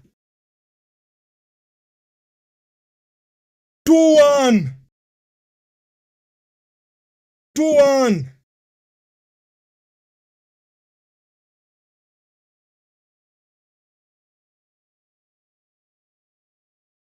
Oh my God. Oh my God.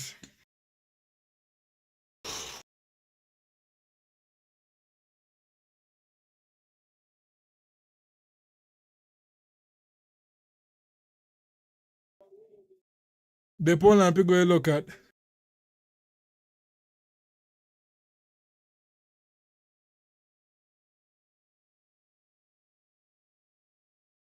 Ay. Ferran anasema lazima kila siku ni give up ndio to win.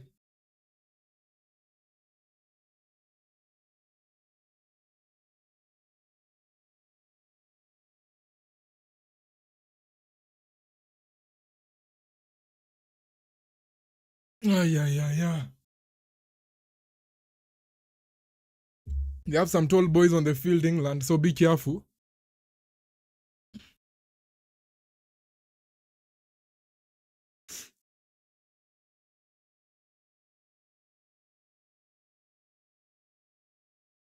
England drawing.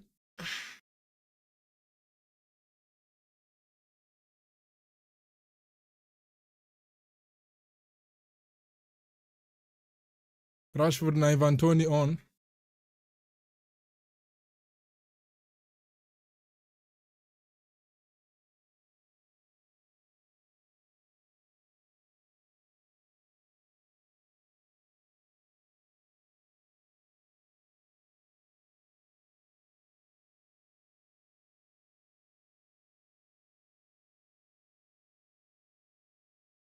Stones off, Toney on.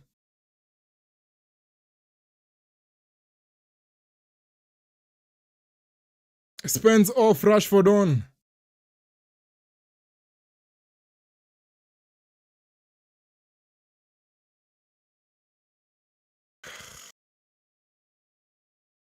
Five minutes to go, boys.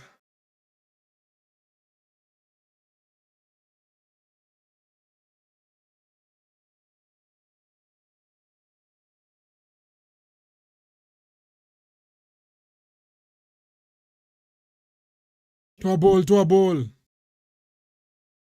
To a ball.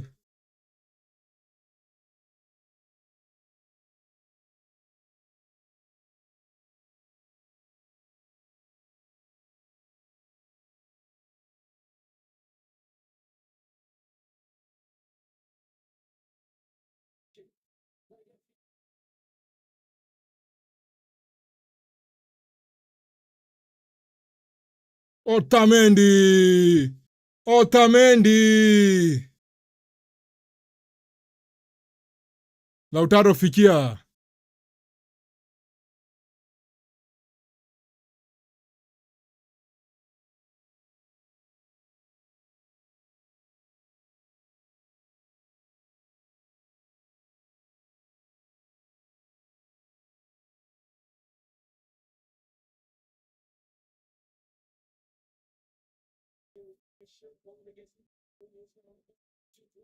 Pickford.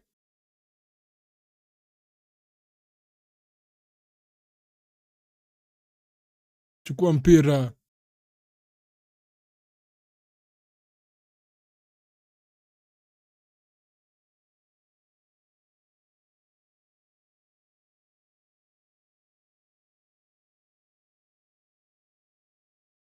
Dibu anapiga mpira juu. Juu na mbali kabisa. We are almost there, bana.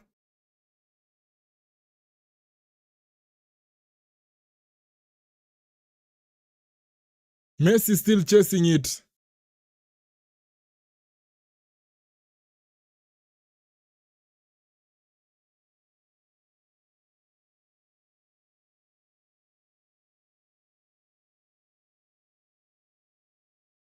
Champira itoke nje.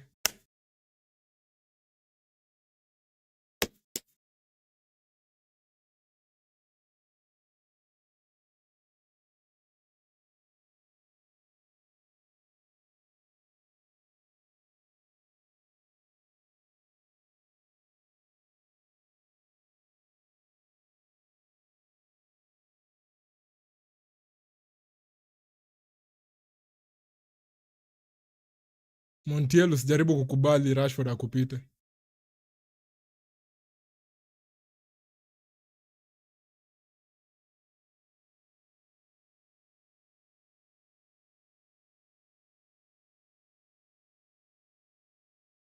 Messi taken down, foul. Huyu Bellingham, si mtu tu apige Bellingham tu kofi tu. Fucking smughead.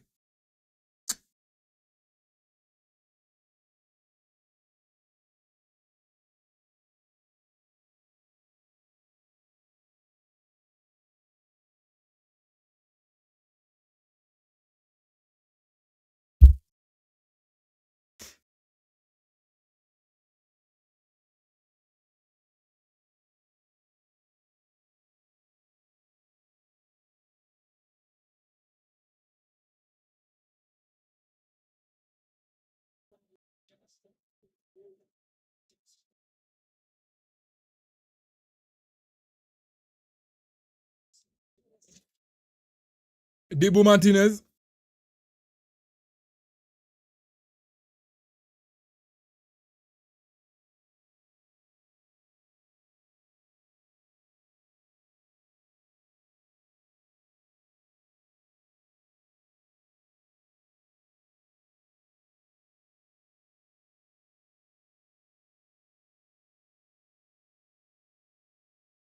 Messi elects to maintain possession.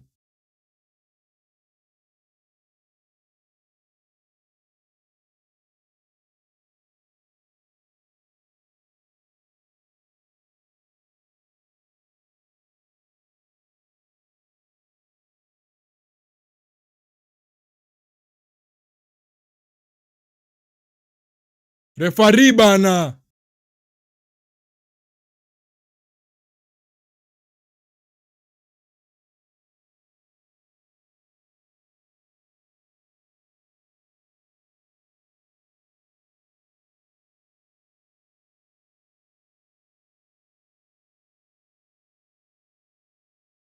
$20 to go.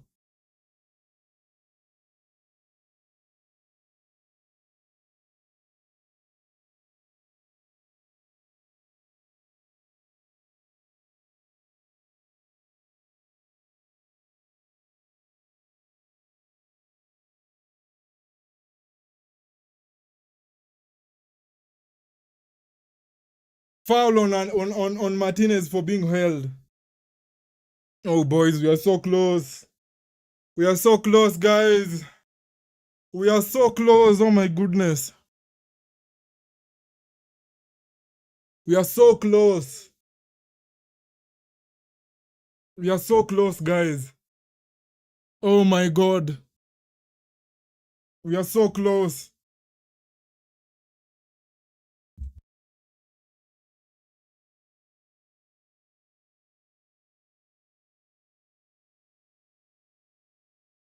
Give me the shot! Yes! Yes! Yes! Oh my God. At this point, Argentina have to pay me for being such a loyal fan. They are testing me in all possible ways. Oh my God, what is happening? Oh my God.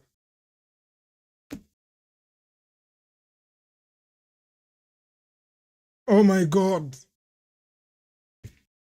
Pushing me to the absolute limits. Hata sijui what to say. I don't even know what to say, bro. Tumeskuma to the absolute limit leo.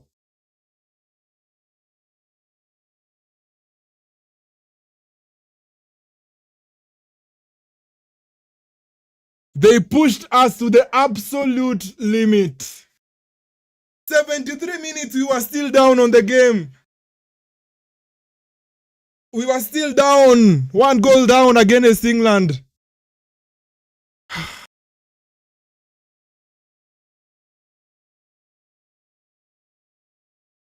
It's so painful.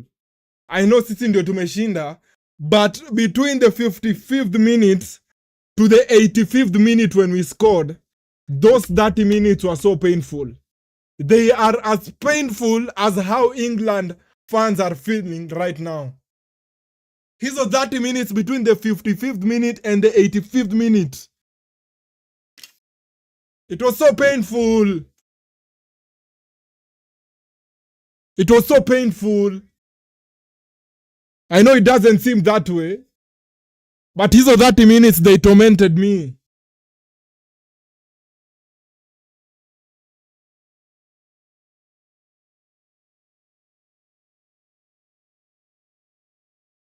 I don't even think ni fair. How kutoka round of 32 hakuna hata game moja nimewatch yenye nimekuwa comfortable. From round 32. For everyone out there mwenye utajaribu kuleta hizo conversations za referee, hakuna game hata moja nimewatch ya Argentina from round of 32 enye nimekuwa comfortable for even a single minute.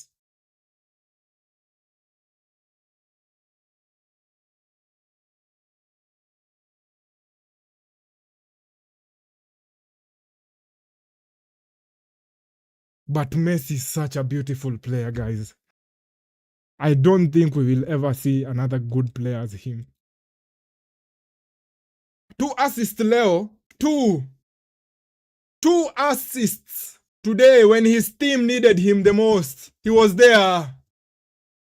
He was there. This is a life lesson to all of you. Back in 2016 mkicheka, sahi mko wapi? 10 years later we are on top of the world. And there is nothing you can tell us. Back in 2016 when that team won that Euro trophy, you bashed us with all your fucking memes. Mko wapi sahi? The only thing you do is cry about FIFA and Infantino and the referees because your guy can't do anything on the field. Go to hell, bastards.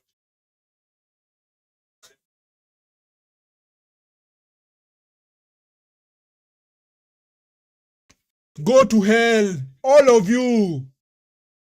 You laughed too early. This is a life lesson to everyone out there. Endo wangalie back in 2016, the kind of things they said about Messi.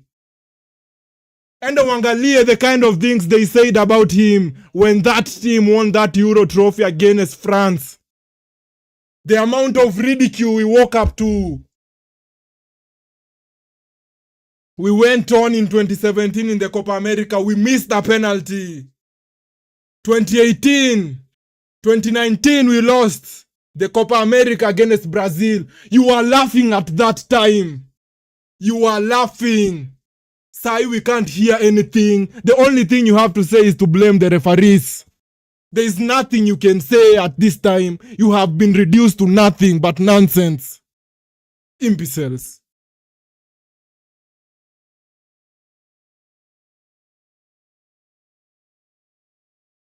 The only thing you can do is blame the referees. Blame the referee today, we see.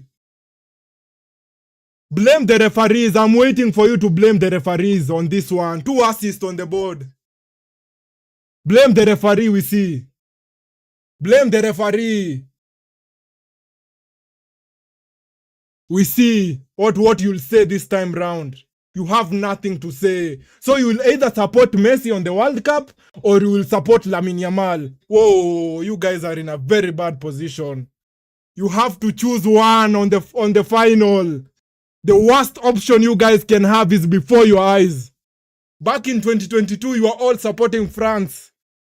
The last few years, you have all been hating on Lamine Yamal. This time, you have to choose either you see Lamine Yamal celebrate or Messi.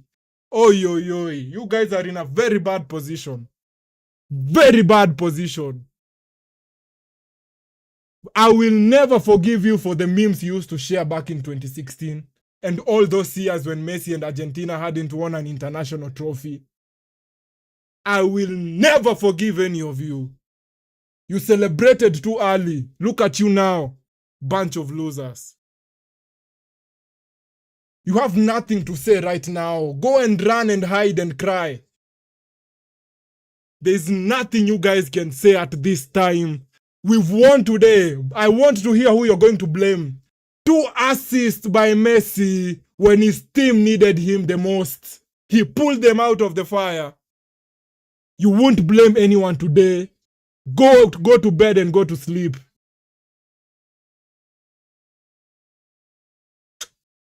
I will never forgive any of you. I don't care who you are. The kind of things you used to say about Messi and Argentina back in the days before they won anything. So you're all quiet, doing nothing. You have been reduced to nothing. On the final, you have to choose between Messi and Lamine Yamal. Ay. You guys are in a difficult position. You guys are in a difficult position.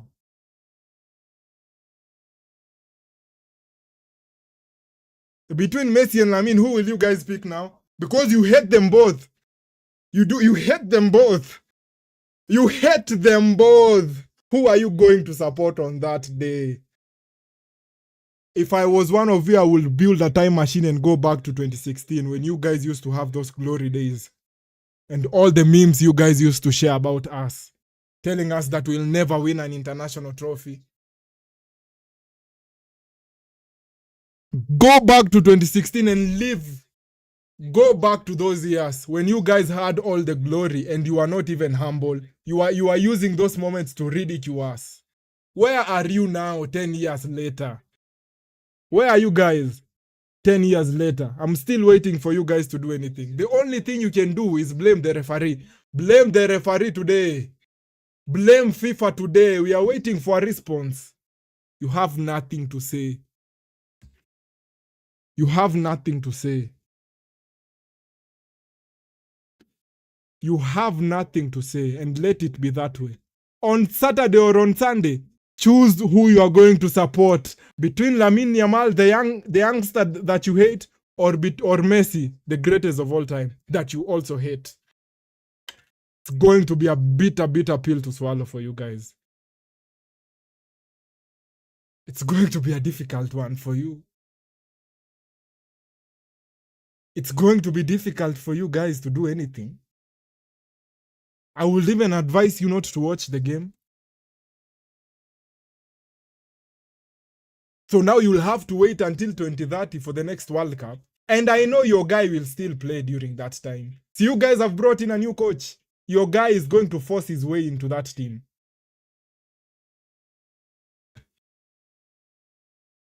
The amount of disrespect you are sending our way, I'm expecting the same kind of respect. Game is game. Game is game. Respect the game. The amount of disrespect you are sending our way, we are expecting the same amount of respect.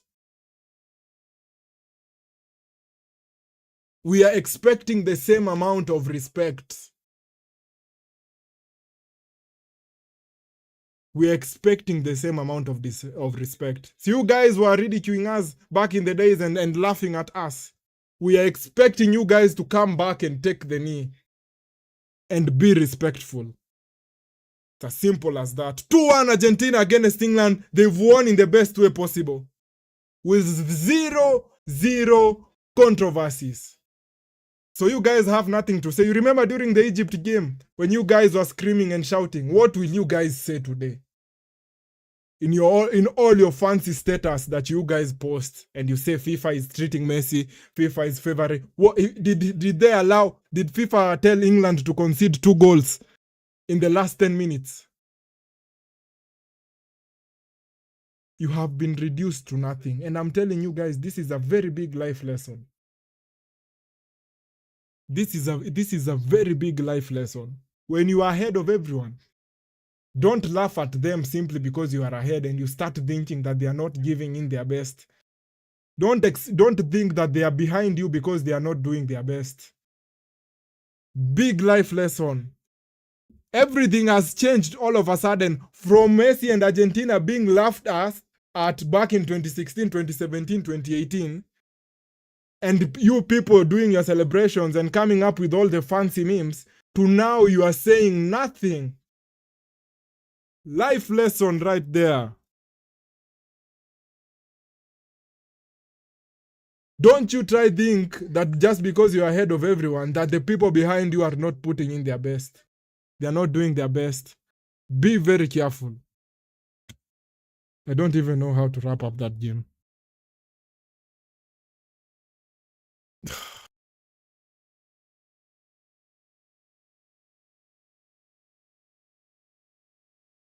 I could stay here all night and celebrate this win, but we still have a final to play in. But they are testing me. Round of 32, Cape Verde.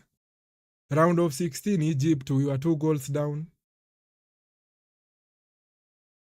Quarterfinals against Switzerland, we score, we are dominating the game.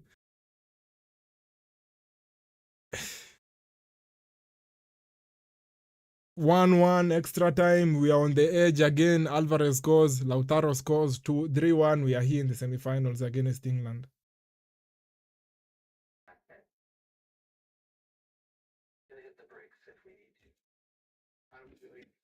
Who are you guys going to blame today? Who are you guys going to blame? Unajua you guys love shifting the blame to everyone. Leo mta blame nani? Who will you blame? You have been shouting and saying, referee this, referee that, referee this, referee that, FIFA. Who will you blame today? That is how much you guys have been reduced. You have even started taking the conversation away from football.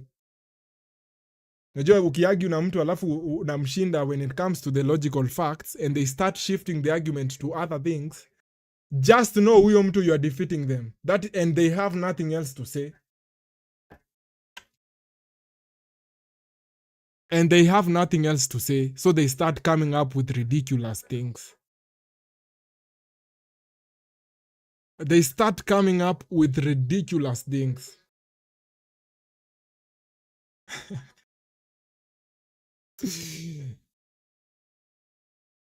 But big respect to that Argentina team. I thought that 2022 ndio ilikuwa the most edge. So your statement weird. It is the worst they could do to me. Waliniambia bro ngoja. We have another better installment for you in 2026. They said that.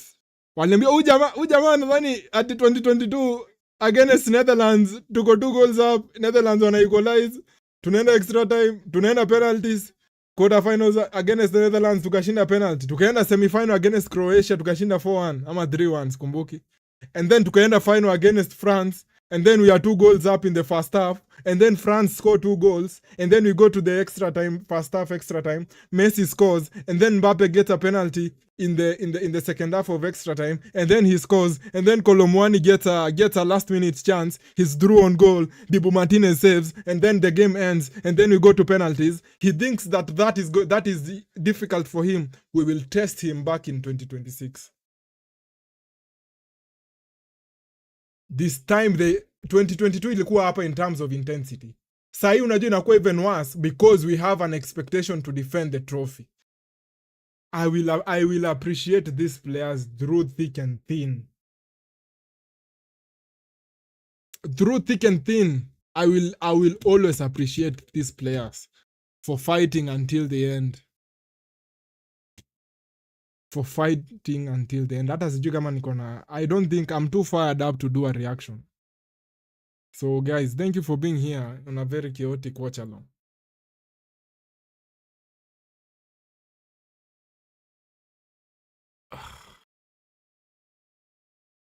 Thank you guys for being here. Argentina advanced to the World Cup final after defeating England 2-1. And I find it very difficult even doing reactions for these Argentina games. Because they are it is so close to my heart that na feel ni kama inakuwa ngumu hata kuweza kuproject how I'm feeling.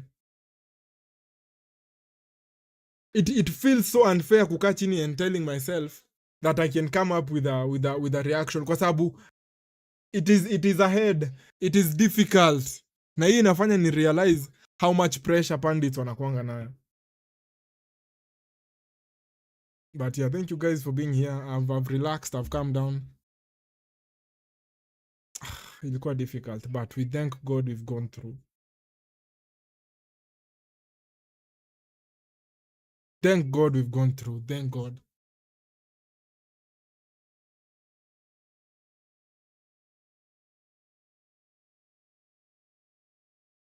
Thank you guys for being here. I'm doing a reaction. I hope you guys have a good night.